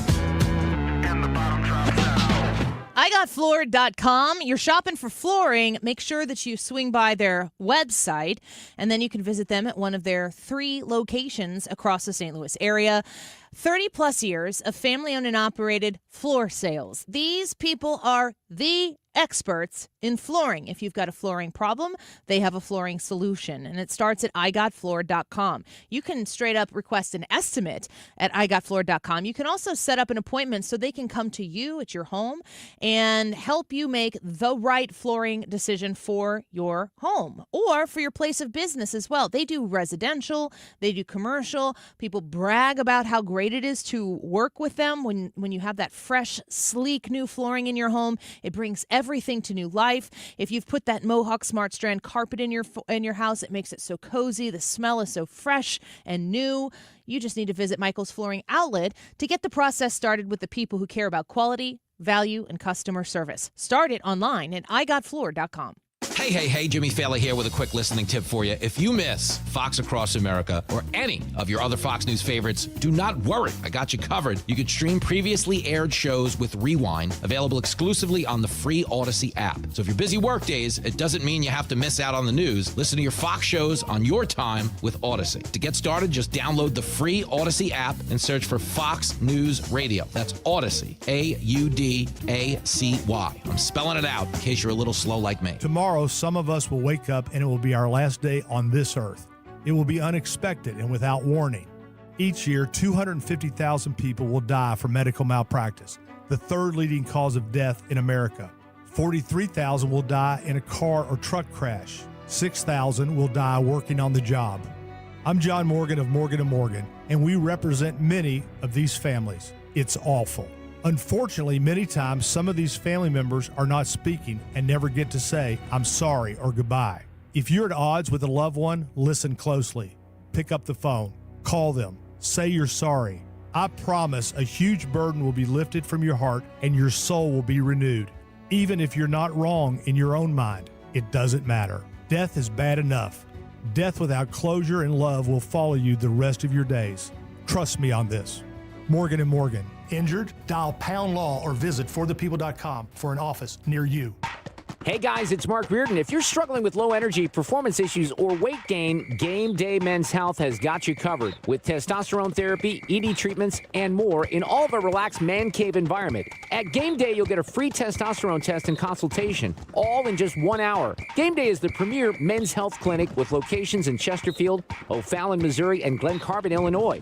Visit GameDayMen'sHealth.com. That's GameDayMen'sHealth.com. Get back in the game with Game Day Men's Health. You're listening to the Annie Fry Show live from the Air Comfort Service Heating, Cooling, and Insulation Studio. Prices are going up in 2025 on HVAC equipment. Save now with 2024 pricing on a new system today. For details, visit aircomfortservice.com/new.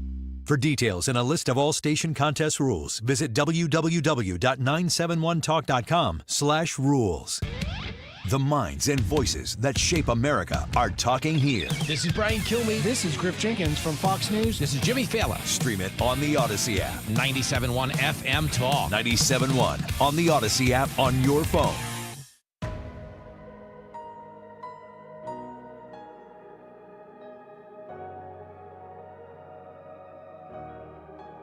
I'll be the last one standing, 2 hands in the air, I'm a champion. You're listening to The Annie Fry Show. Follow Annie on X at Annie Fry Show.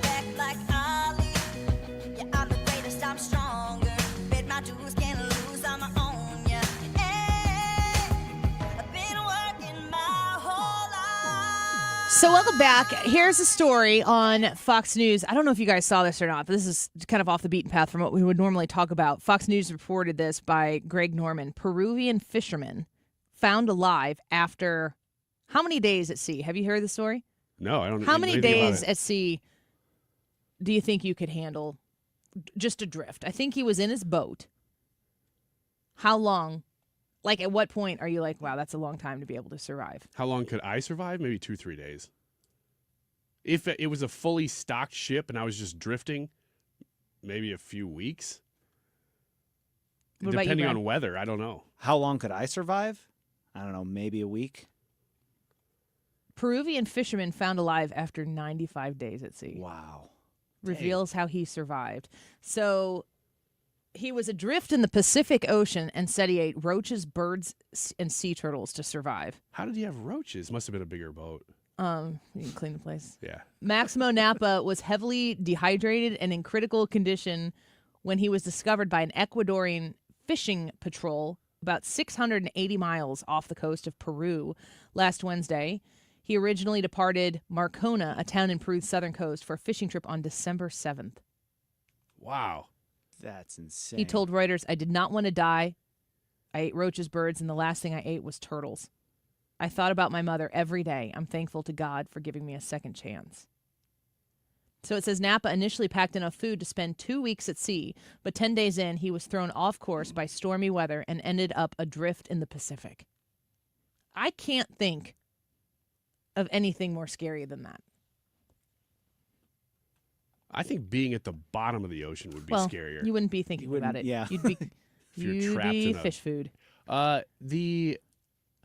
The idea of just eating, like if you decide, man, I'm really hungry, I'm going to have to start eating more than my supplies. I think I'm going to eat birds. I don't really know what that looks like. How do you catch it? them?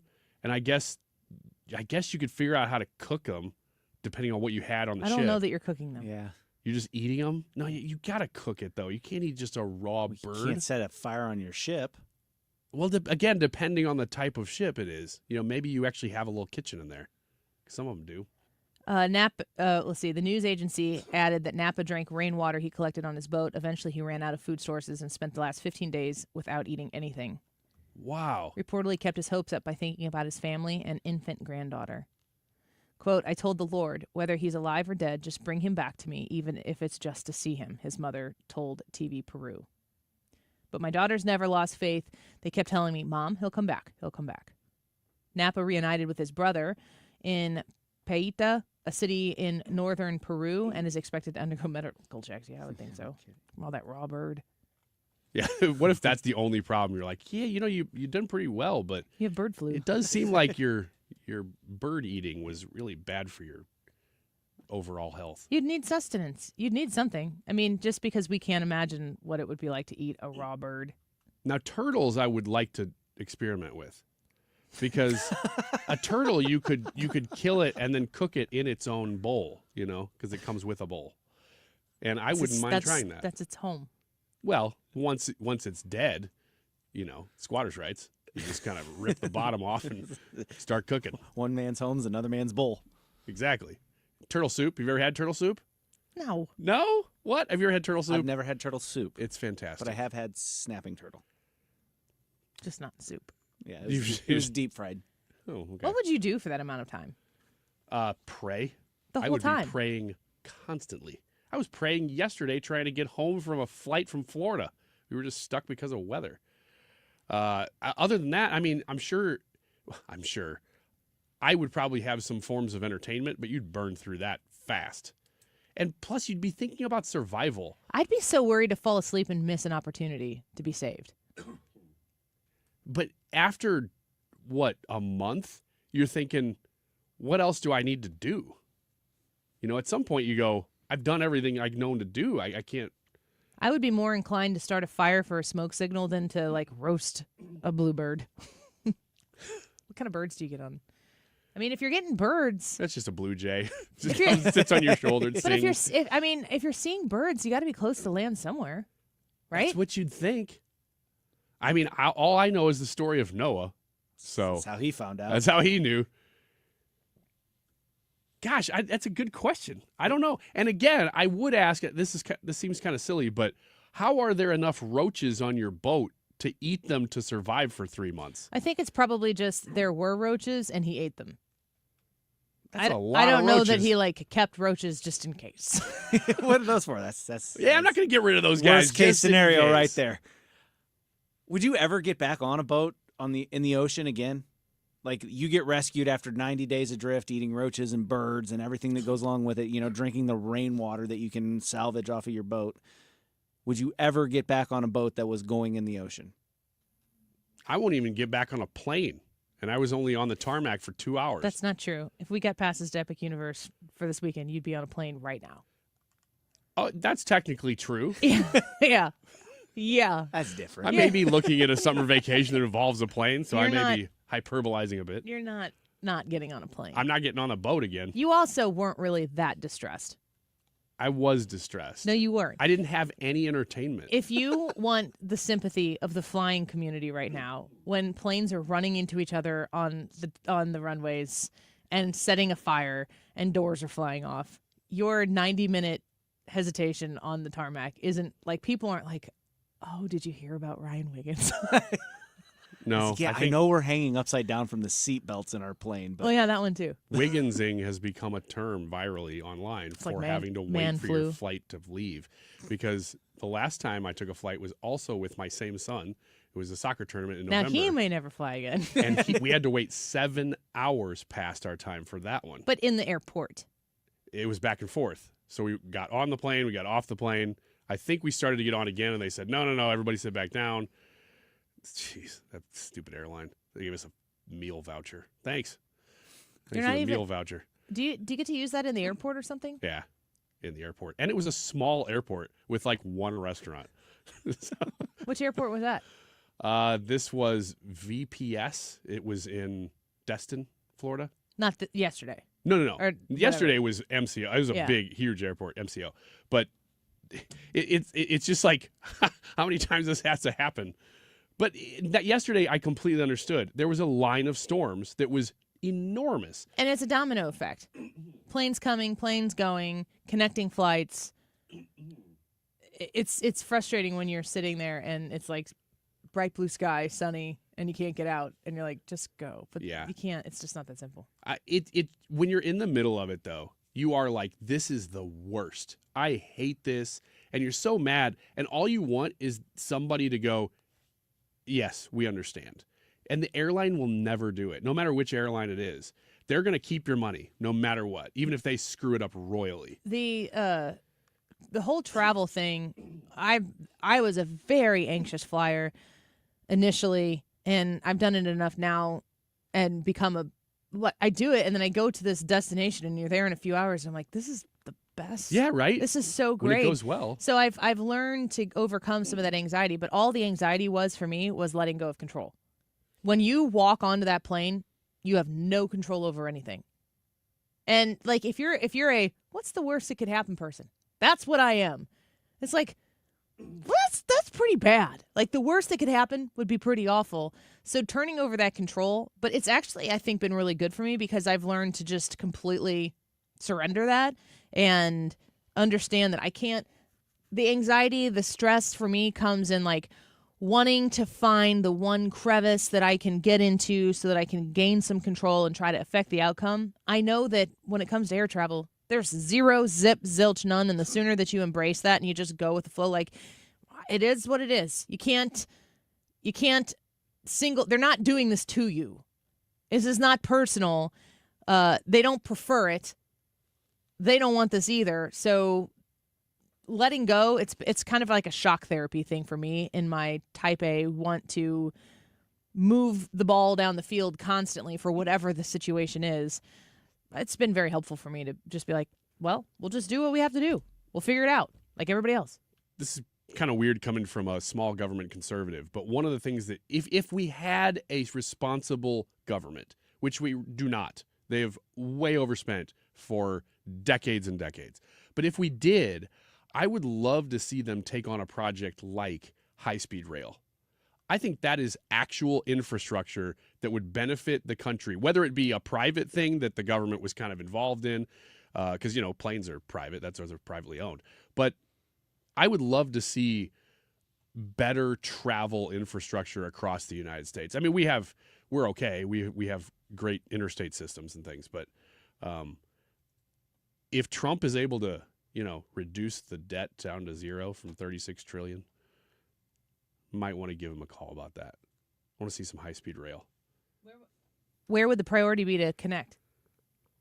I don't know. I mean, there's different versions of it that have floated around. The problem is anytime you see this, because there will be Gavin Newsom will put out a plan that says, here, look, we're looking at high-speed rail throughout the West or throughout California, and it's just ridiculous. Like the amount of money that California alone, let alone the federal government, if it was Biden, would have to put into that. And their track record for making public projects is so bad. There's the famous one where they put in X amount of billions of dollars and got 3 EV chargers out of it or something. These are just people that they're not actually doing anything with your money. But if we had responsible people actually doing the right things with your money. I would love to see more stuff. Like, that's the future to me, is that's the stuff we've been promised that would always get here someday. Does it have to be government? It doesn't funded, really. Though? I mean, like, I don't know the answer to the question, but can these things be private? I mean, usually infrastructure and transportation, there has to be a strong federal oversight, because you're not putting a high-speed rail in just Illinois. You don't need to do that. It needs to be interstate. Exactly. So you need to have something overseeing it on a broader scale. That's something to think about, like, in the future, in our lives, in the next 20, 30 years, especially if you see, Elon Musk wants to go to Mars, and we're like, we want to go to Florida in 2 safe hours or less.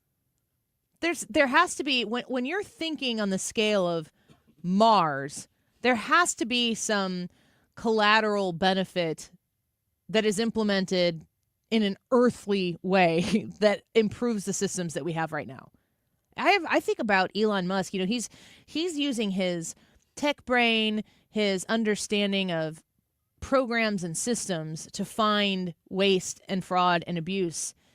He's using his computer knowledge to do this, but he has a lot more knowledge that could be applied to things that the government is doing, I think, that could cause us to have a renaissance, like a rapid expansion of tech-based improvement that we haven't seen. We've been told for so long the holy grail of the Democrat Party sits in 2 hands, abortion and green. And when you're looking at where all the investments are going, when they're all going to green, green, green, green, it looks a lot like a money laundering operation to make sure that eventually Democratic politicians are well funded and get reelected. Yeah, You got Elon Musk. I saw. I wish I had pulled the article or the sound, whichever one it was, because it was from late last week. But it was talking about how Elon Musk initially took a loan from the government. He paid it back in full early. Good for him. To thrust his SpaceX or X or Tesla, whatever it was. I think it was Tesla, to get that program going. And you just think, like, we have access to these private operators in our country to have American-made technology and to have it boom. And we run the opposite way. We work to redo everything in a green way. Elon Musk is doing that. And now you have Senator Mark Kelly going, I'm going to buy a Chevy Tahoe. It's just like, do you guys really believe in anything? Well, that's what it looks like, because you're right. The things that you supposedly stand for, you only well, the politicians do, the political class does. I don't know about every Democrat consumer, but the political class absolutely stands for green energy and clean the planet when it involves more government money. That's it. Yeah. Which makes it look like it's just laundering. Always justifying the budget and the budget expansion. When we come back, we're going to talk a little bit about a question that was asked at the press briefing. France might want the Statue of Liberty back. I wonder if the Trump administration is eager to return it. Let's take a quick break. We'll get the results to the YouTube live chat poll as well. Would you ever own an electric vehicle? We'll be right back.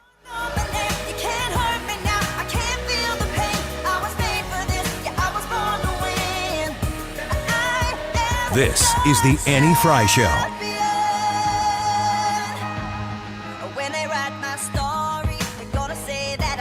The Annie Fry Show is streaming online. Watch us live on YouTube and subscribe. Rhino Shield is far superior to even the best traditional exterior house paint. Rhino Shield is 8 to 10 times thicker than paint and comes with a 25-year transferable warranty. Rhino Shield is the only ceramic coating company that has been chosen by Disney, This Old House, and 3 times on HGTV's Curb Appeal, where every episode is concentrated on unpainted brick, bonds and seals to stucco, wood, hardy, block, color lock, masonite, and more. No better product for those steel aluminum-sided homes that have become, chalky and tired looking. We coat sloped and flat roofs to extend their lives too. After 15 years, we've got a great reputation and a superior product. As long as it's affordable, why wouldn't you do it? Before you make the costly mistake of painting with traditional paint, you'd be best served to call Rhino Shield today. We are the experts and our evaluations are free. 877-25-RHINO or 877-25rhino.com. Tell them, ladies. No paint, don't Rhino. Go Rhino Shield. Never paint your house again. Rhino Shield.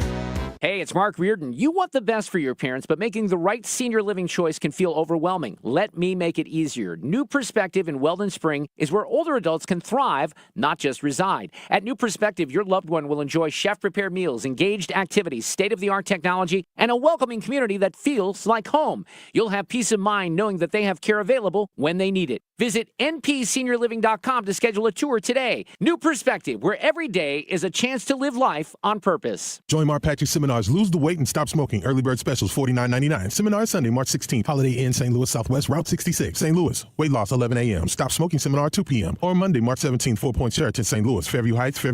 Weight loss 5:30 p.m. Stop Smoking Seminar 8 p.m. Today is Monday. It's your first opportunity to win tickets to see Collective Soul and Live. We'll be giving away tickets all this week, but right now is the time to call to get this first opportunity. 314-241-9797. That phone number is 314-241-9797. If you are the 9th caller, you will get 2 tickets to see Live and Collective Soul on July 17th at the Hollywood Casino Amphitheater. 2:43. This time check is sponsored by Jerry Kelly Heating and Air Conditioning. It's time for a $98 AC tune-up. Stewart's American Mortgage, the bagel loan. It is a phone call away. 314-324-4440. That's 314-324-4440. Reach out to Stewie and talk to him about your mortgage right now. If you're looking to get a new mortgage and you're going to buy a home, maybe you've got a mortgage guy, they've recommended to you, mortgage girl, whatever. Make sure you get your second opinion because Stewie is going to tell you how the bagel loan works. I'm going to brief you on it here in about 30 seconds. You pay $0 in closing costs. So you know how you go through the process. You get an accepted offer on a home and you're going to buy that home. You got to make sure your mortgage papers are all drawn up. You don't have to pay any of those closing costs when it comes time at the end to write that check and hand it over. You don't pay those at all. They don't get rolled into the loan or anything. No closing costs with the bagel loan at Stewart's American Mortgage. Reach out to him directly, call or text 314-324-4440. That's 314-324-4440. And tell him Annie sent you. Ask about the bagel loan. Google it, bagel loan, NMLS number 226715. Good afternoon. It's Mark Reardon getting set to go here on a Monday. We got a lot to catch up on, including the storms from Friday night. Former Senator Lamping will join in on some politics at 3:25 and Governor Kehoe at 5:07. It's all coming up after Fox News at 3.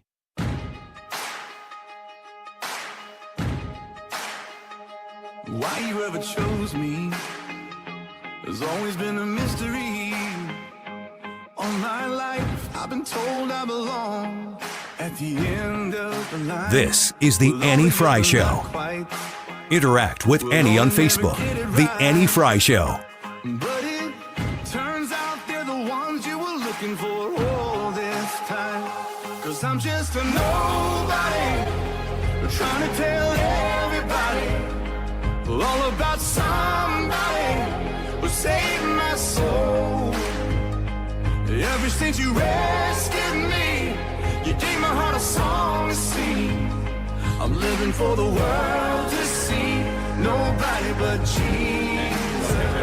I'm living for the member of the European Parliament from France who does not think the U.S. represents the values of the Statue of Liberty anymore. They want the Statue of Liberty back. So is President Trump going to send the Statue of Liberty back to France? Absolutely not. And my advice to that unnamed low-level French politician would be to remind them that it's only because of the United States of America that the French are not speaking German right now. So they should be very grateful to our great country. Does she just get to, is that is that in the binder? Or is that just... She didn't look at a binder. Okay. I mean, does she know that question's coming? Is she ready with that answer, or is that just boom? She has to be ready with it. I mean, Peter Doocy asks some of the most oppositional questions, I think, in the press room. And I've said this all along. If you're in politics, if you are advocating for something, it is to your benefit to be asked a question about what the opposite interest is doing. Because then you get to be in your words on the issue. If you never get asked about the contrary opinion or the opposing viewpoint, you never get to advocate against that specifically why you think the other thing is right. And so when you get a question like that, it could seem oppositional. And you put those exact words, take them out of Steve Ducey's mouth and put them in Caitlin Collins' mouth. And I don't think she answers it any differently. I don't either. Yeah, that's yeah, but Peter Ducey, it's like he likes asking questions that are really off the map. Because that's a real question that really happened, but I don't think any other press is going to ask that. I think that it gives the Trump administration an opportunity to look good. To be oppositional to, so you're going to give the Statue of Liberty back? No, and here's why. And the Trump administration, through their spokesperson, says, remind the French that they could be speaking German right now if it weren't for the Americans. That is all. Yeah. You know, we just live in a very different time. Think of what Corinne Jean-Pierre would have said to that. Well, she would have looked through her binder and then I think we've been very clear on our feelings on the Statue of Liberty, and that it is a welcome to people of all. Yeah. Clearly, it's been just a beacon of hope to people to come here, no matter what their status. And we've wanted them to come here because we need more Democrat voters. Wait, excuse me, that's the wrong page. And she just would go on and on and on. Up until the very end, that sounded like an actual answer. That was pretty good. I don't think she'd tip her hand with the voters thing, but that was well, you know how we feel about the Statue of Liberty. Yeah. I know some people would say that they don't want people to come here undocumented, but we welcome them, and we have a large green lady that says so. And diversity is important, and we don't have enough green people in this land, and so we put a really big one in the bay from our neighbors in France. I'm not gonna go into that. Have you thought about doing this job? The press secretary? Press secretary. I think it's one of the most challenging jobs in the administration. Are you following the French First Lady story? Oh, boy. We're not saying anything else. But are you following it? Yes. Yes, I am. Following it closely. Every day I wake up and I search that. Got any clarification on that? Nope, not yet. Okay. No? Okay. I guess we're just going to go to work like normal then. I do think, based on this question, because I had heard this question from Peter Ducey earlier today, I wonder if any White House press secretary or any press secretary at all has ever tried using sarcasm a lot. Because it doesn't seem like they do. It seems like they fight it or they give kind of a word salad answer like you were just doing. Like you'd answer this question. I think I would implement sarcasm. It hasn't been utilized very well. But you got to be careful because sarcasm on paper without tone and delivery could maybe start a war. Maybe, but you don't want to do that. But with a question like this, you would just have to say, "Yeah, we've talked to them, and they're going to come get it." Well, we're going to charge them a big fat tariff on it, and we're going to make $1 gazillion. Yeah, that kind of stuff right there. Come and get it. Right. We'll leave it in the bay there for you. Just come pick it up and. Or are you concerned about DOGE cutting this government program? Yeah, I'm actually concerned. This is the answer. I'm really concerned about DOGE cutting all government programs because we feel like government is too small. Mm-hmm. I'd love to hear that stuff. Kate Team says Ryan Wiggins for press secretary. There we go. That's exactly how I would do it. If you were in the position of Caroline Leavitt right there, would you be nervous? Oh, gosh, yes. I'd be nervous every day until it became normal, I guess. I would be very comfortable and very confident in that position compared to being in a skit on Brian Kilmeade's show on Saturday. You'd rather do press secretary of the United States. I would rather be Donald Trump's press secretary. I'd feel more comfortable because I would know how to prepare. Well, do like real like improv comics do. And no matter what it is, just steer it back to some pre-made material that you already have. I don't have pre-made material. We can work on that. I am not. You said do like real improv comedians do? I am not that.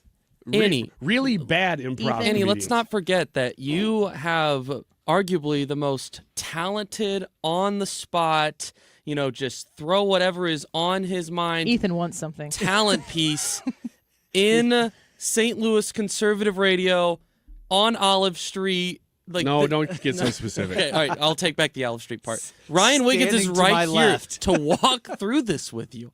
It's going to be okay. I thought you were talking about me. No, he was talking about me. Let's talk about the material that you're bringing to the Kilmeade event. Did you hear me say before, Ethan, that I think that we should dress Ryan up in a wig and send him out there as me, and he could just do his thing? No, I didn't, but now that I'm hearing it... Doesn't that make the most sense? Are we voting another beard shave, or are we saying no to the beard shave? He can have his beard. No to the beard shave. No to the beard shave. Annie wig, and I use my Annie voice. If we're talking about no beard shave, then we're really fitting this the vibe of this Kilmeade event perfectly. For the newbies out there, the Annie voice. Well, it used to be... hey, this is Andy Fry. Back out here on the road. That's how I started when I first started doing radios on Saturdays. That's what I sounded like, and I've tried to improve to this. You've but changed, yeah. But We all now have. my Annie voice is. Ooh, ooh, ooh. Sailor boy. That's the same thing that Whoopi Goldberg did to Dylan Mulvaney on that one. It's like. Whoopi's like, they think girls are out here just doing all this. And then that's exactly what she did. I like that you put your arms up by your side. You kind of like flailed your wrists. I didn't say any words. But that's what I'm saying. She should go out and be like, Thomas Jefferson, Triple A Pirates. Just say the names of Brian's books. What would encourage no people reason. to sell out the VIP tickets more? Me going out and doing the skit, or Ryan Wiggins going out and do it? Like one of those things is going to happen if we sell out. Is it Annie doing it? Or is it Ryan Wiggins doing it? It has to be you doing it. It would be so much funnier to watch you completely go out there and ruin everybody's time. Would you say that doing the show and the however many times you've seen me MC something or speak, on a scale of 0 to 10, how comfortable am I in those scenarios? In live speaking engagements? Yes. 10 out of 10. Do you know how uncomfortable I will be in a skit? I've never seen you do it, so You I'm know assuming. why? I've never done I'm assuming that it would be like a 1. No, 0. I'll tell you what, it's awkward doing prepared material with you. I'll give you that. Because I almost have to, and you've heard us do this several times on the show. How where often have we done prepared material? Not a lot, but if it's prepared, it's something I've made and you haven't ever heard. I don't know. Yeah, I want to hear it live. Yeah. So doing prepared material, like including you in it, it just doesn't work. So you having a part is going to be great. And I'm going to be at home watching it on Fox Nation. Get that popcorn. Aren't you going to be at the VIP? Yeah. Aren't you going to be VIP? I'm always a VIP. I don't know about that head. night. Yeah. No, it'll depend on if I can get everything done. I've got a lot to make up in that time between now and then. Saturday night. I know. But I'm talking about in life. I missed 4 days of life. Just forget about it. Skip out on it. Who won the tickets? Do you know? Do you know the name? I think Rocky. Scott. Scott? That sounds made won up. the tickets, but I don't know where he's from. Is it really Scott? It really is. Okay. It really is Scott. Scott Jardinvers. Rocky was there. Does he know where is he from? He's from Union, Missouri. Union, Missouri. Scott Jardinvers. Thanks, Matt. From Union. At least someone's doing their job today. Real quick before we got 30 seconds.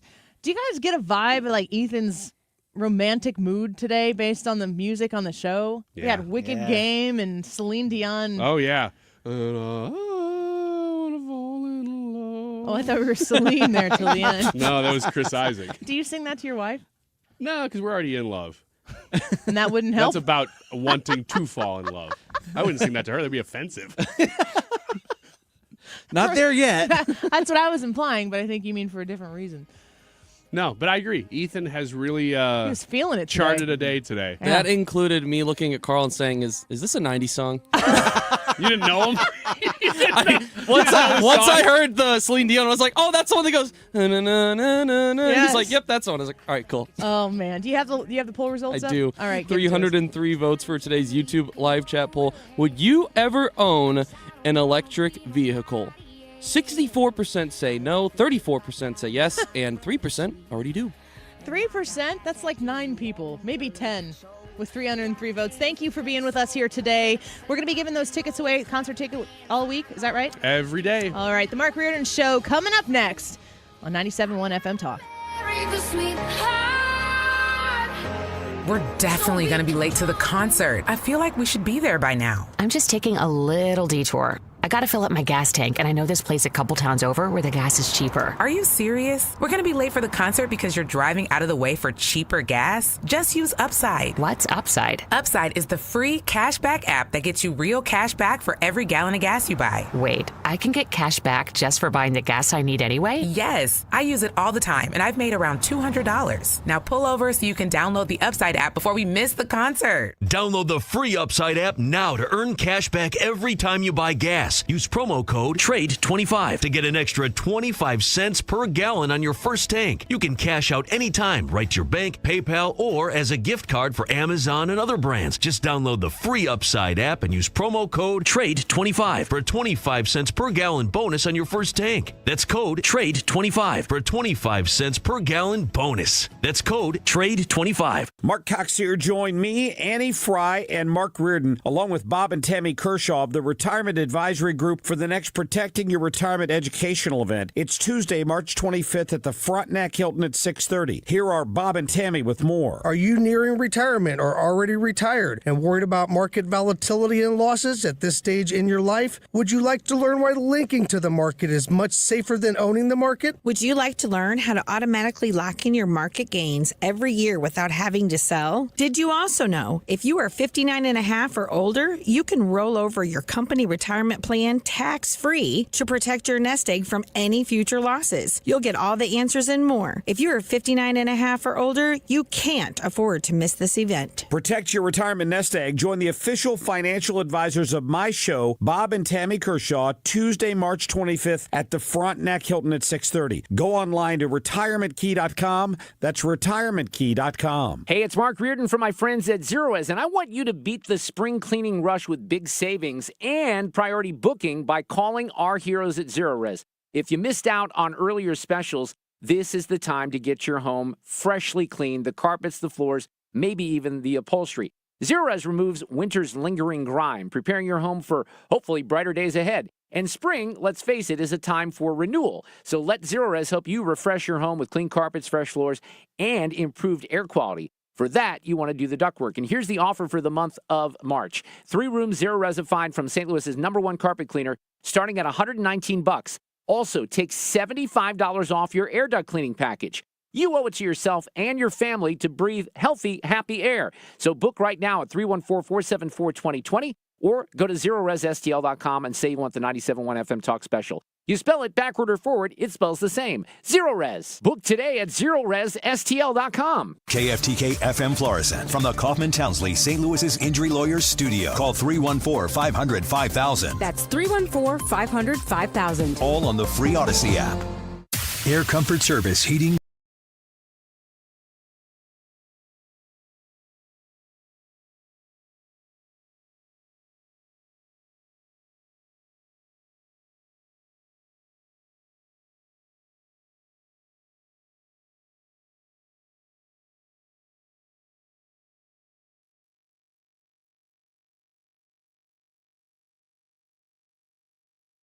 And the Democrats have failed to protect the interests of the American people. And you know why, Dems suck at messaging? Because they never talking about nothing. And they do nothing. So guess what? To me, they all got to go. Like Dems don't just have a messaging problem. They got a leadership problem. The Chuck Schumers of the world, the Hakeem Jeffries, they should all step down. And any Dem who isn't fighting for the people and standing with the party should be primary. Like, how can you say the bill sucks, but you're passing it anyway?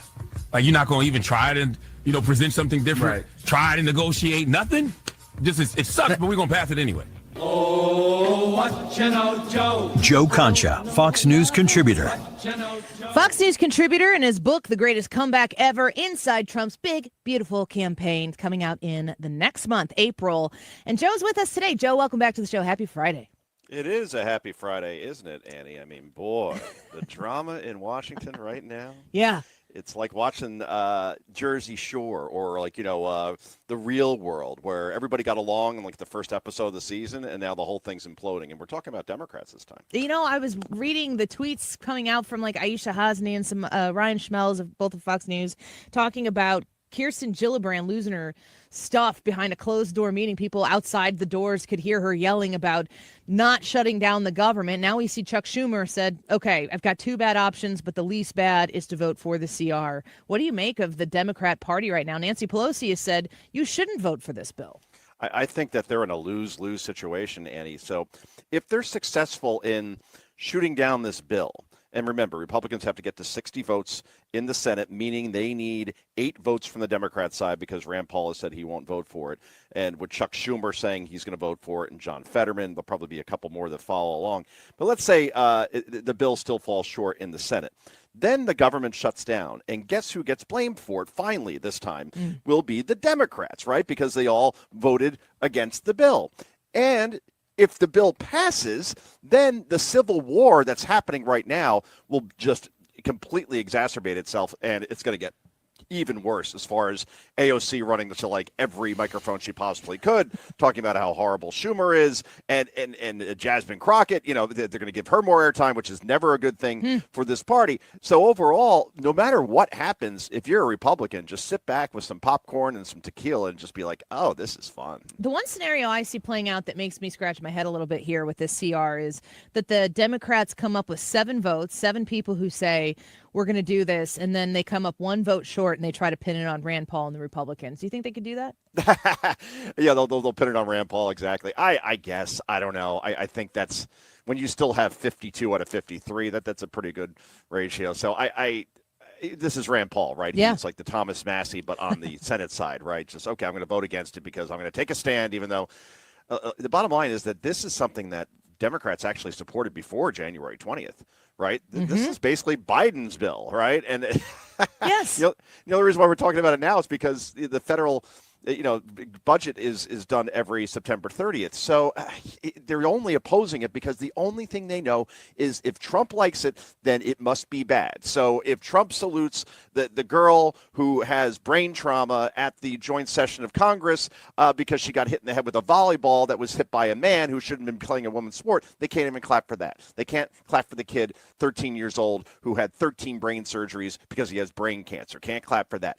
They're just opposed uniformly to everything. And I think you were playing Charlemagne before. Yeah. Charlemagne the God, the radio host, outspoken, obviously African-American host, no filter there. And he's right. Democrats never offer a solution, it seems, these days. It's Festivus. It's an airing of grievances, like every day. But then what's your solution? Well, Trump sucks, and Elon is going to steal my money. No, that's not working. That's why Democrats right now, Quinnipiac had a poll out recently, 20% approval for the Democratic Party. It's the lowest in the polls history. So that's where this party stands. No Senate, no House, no presidency, no Supreme Court. More states are governed by Republicans than Democrats. There is nothing on the scoreboard that's going their way right now. Is the only way for them to get some footing back is to start figuring out places they can work with Republicans? Yeah. Why do so many folks over 40 with type 2 start walking like this? If you take metformin... Precisely. Like, one easy one was, maybe men shouldn't play against women in sports. Yeah. Right? And when the bill comes up, every single senator votes against it, right? Even Fetterman, who's supposed to be like the reasonable, the voice of reason, well, he still voted against it, right? And then in the House, 206 House members on the Democratic side voted against it. It's like, that's an 80-20 issue. What are you doing? Or when Trump actually is trying to get peace in Ukraine, so he gets Ukraine to agree to a ceasefire, Russia in principle to agree to a ceasefire, gets everybody to the table, and he may have a peace deal. You'd think they'd say something good about it, like, yeah, the killing should stop. Yeah, it is a stalemate. Yeah, we can't spend hundreds of billions of dollars there anymore. Nope, can't do it. So they're so wrapped up in the resistance because I think ultimately they're allowing their emotions to get to them, and no one's thinking clearly. Plus, there's no leader of the party, right? You think it's Hakeem Jeffries. You think it's not Chuck Schumer, not the Senate Minority Leader anymore. That's certainly for sure. So I don't know how they change this at this point. Somebody's going to have to emerge, like an Obama type from 2004, I guess, in a time machine, come forward and be like, be the Democratic nominee, I guess, but that's years from now. And when you look at the Senate, Annie, I mean, you have 3 Democratic senators retiring. Yeah. And those become open seats in states that Trump won. So they're going to lose even more seats in the Senate. They could lose more in the House. If Trump is able to right the ship as far as like the tariffs and get the the stock market back on track. All I know is inflation's come down and egg prices are lower again and gas prices are way down. Yeah, so all the indicators, if you just take the stock market out of it, and the stock market's having a great day today, Trump's been as successful as any president you could possibly imagine in his first 7 weeks because, oh, yeah, look at the border. Like, there's more people on this radio interview right now than crossed the border today. Let's put it that way. So we're speaking with Joe Concha right now, Fox News contributor. I want to ask you about the factor here. I think I know what the missing piece is, why the Democrats don't know how to make this work. I think the Trump card that they've always had, no pun intended, in the media, whatever is happening, they've always had a messenger out there that could spin it in a way that was advantageous to them. And one of two things happened. Either they lost that connection or people stopped listening and watching. And you're an expert on this. The left-leaning, agenda-driven media out there, how are they doing? Well, you're right about that. The old formula was, okay, Democrats make up a lie. There is no evidence for it. The media spreads it. Politicians echo it. A narrative is established. The public believes it, and the damage is done. Now, no one's listening to your point. It's going to be B. I'm going to take door number 2 on this one. Nobody's listening to the messenger anymore. I mean, you look at CNN's numbers. I mean, I can't get over the fact that I got to read about Caitlin Collins and Abby Phillip every day it's like they say the most profound things ever. And then I look at their numbers, and they can't even get 600,000 people watching in primetime. Yet they're in nearly 100 million homes. Now, think about that for a minute. What's 600,000? That means they're averaging, let's see, we have 50 states. I don't know. That's about, 2, 3, 4, 5, 6, 7, 8, 9. I'm doing the math. 10, 12,000 people per state. Per state are watching that network. So yes, whenever you That's see a small town. Oh, that is exactly. That's a small town. What's St. Louis's population? About 700,000, 800,000? I was thinking it was around 6 or 7, so probably close to that. Yeah. So more people live in your city than watch that network in the entire country. It's quite remarkable. And then the New York Times, you see, subscriptions are way down. Washington Post lost $100 million last year. They lost 300,000 subscribers. So, yeah, I just don't think the messenger is listened to anymore. And it's more about radio shows like yours and podcasts like Joe Rogan's. Oh, there's one survivor in all this in the legacy media, I guess if you want to call us legacy media, and that's Fox News, where our numbers just keep going up, which is amazing. And even Gutfeld, is beating now combined Kimmel and Colbert. It used to be like he'd beat Colbert by a little bit. Now he's beating Colbert and Kimmel combined. So that's how that's going, by the way. I don't know if you sit down and you watch these shows on the networks they're on and consume, because that's part of your hazard pay job. But I don't ever sit down and I should watch Colbert tonight. I only see it through clips. And admittedly, from conservatives on social media platforms, we're like, you got to see what Colbert did. So it's kind of a voyeuristic way of consuming the media. I'm curious. I'm sure you don't have these numbers off the top of your head, but how many people are actually consuming what they're doing who are kind of hate watching or even, we're on the winning side now, so it's easier to take in what some of these different Kimmel or Colbert or who's the really angry guy, this little guy who's on late at night? Seth Meyers. Yeah, you knew what I was talking about. So-and-so. It's just there's no joy. There's nothing funny. It's not entertaining. It's just misery loves company, and I'm just not part of it. Yeah, it's weird. This deli that I go into fairly often, they don't have cable. So they have on their TV the Letterman channel.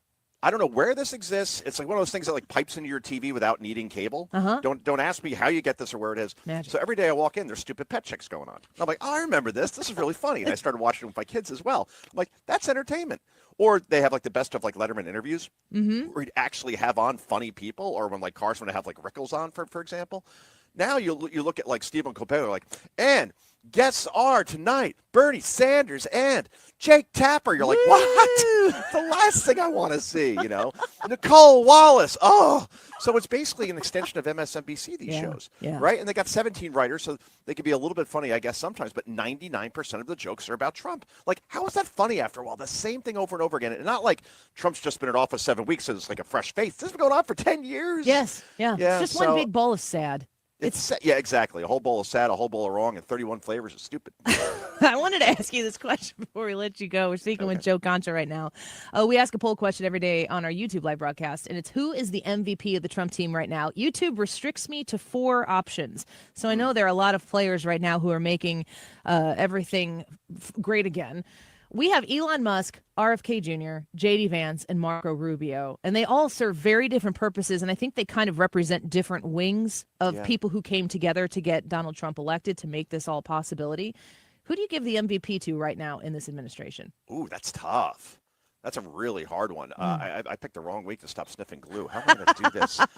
Hurry, take a hit. So my options are Vance, Rubio, Elon, and Trump. RFK Jr. No, Trump. RFK Jr. Yeah. Oh, RFK Jr. Gotta throw him in there.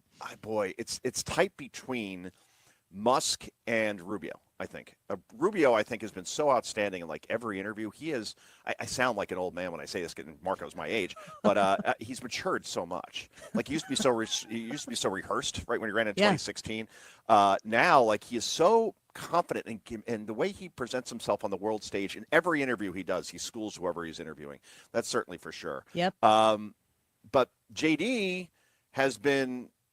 Let's put it this way. When I interviewed the president, Trump, not too long ago, I said, has J.D. Vance, did he exceed your expectations? He goes, oh, yeah, by like 200%.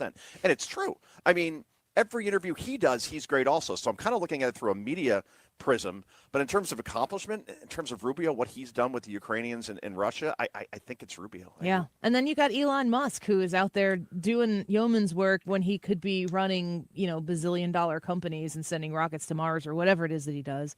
Oh, yeah. It's a difficult choice, but I think it's a good testament to the administration's capabilities less than 2 months into their administration. I changed my mind. It's Elon Musk. It's Elon Musk. Yeah.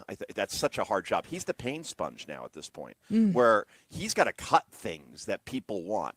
And the people that want these things are mainly federal employees and Democrats, right? Because you see all the things that are being benefited from USAID, for example. So, to do this and to run those companies at the same time, boy, I mean, the things he's uncovered, I thought it would find some stuff. It has just been remarkable, the things they've uncovered through Doge. So, all right, I changed my mind. It's Elon Musk by a hair over Rubio, but the other two choices, JD and RFK Jr., have been outstanding too. Yeah. Overall, I mean, Trump got every cabinet member in that people thought never would get confirmed, and here we are. All right. Well, that is the state of affairs in Washington, D.C., and things are looking up for the Trump administration, but they do have a lot of work to do, and they got to see all these things through.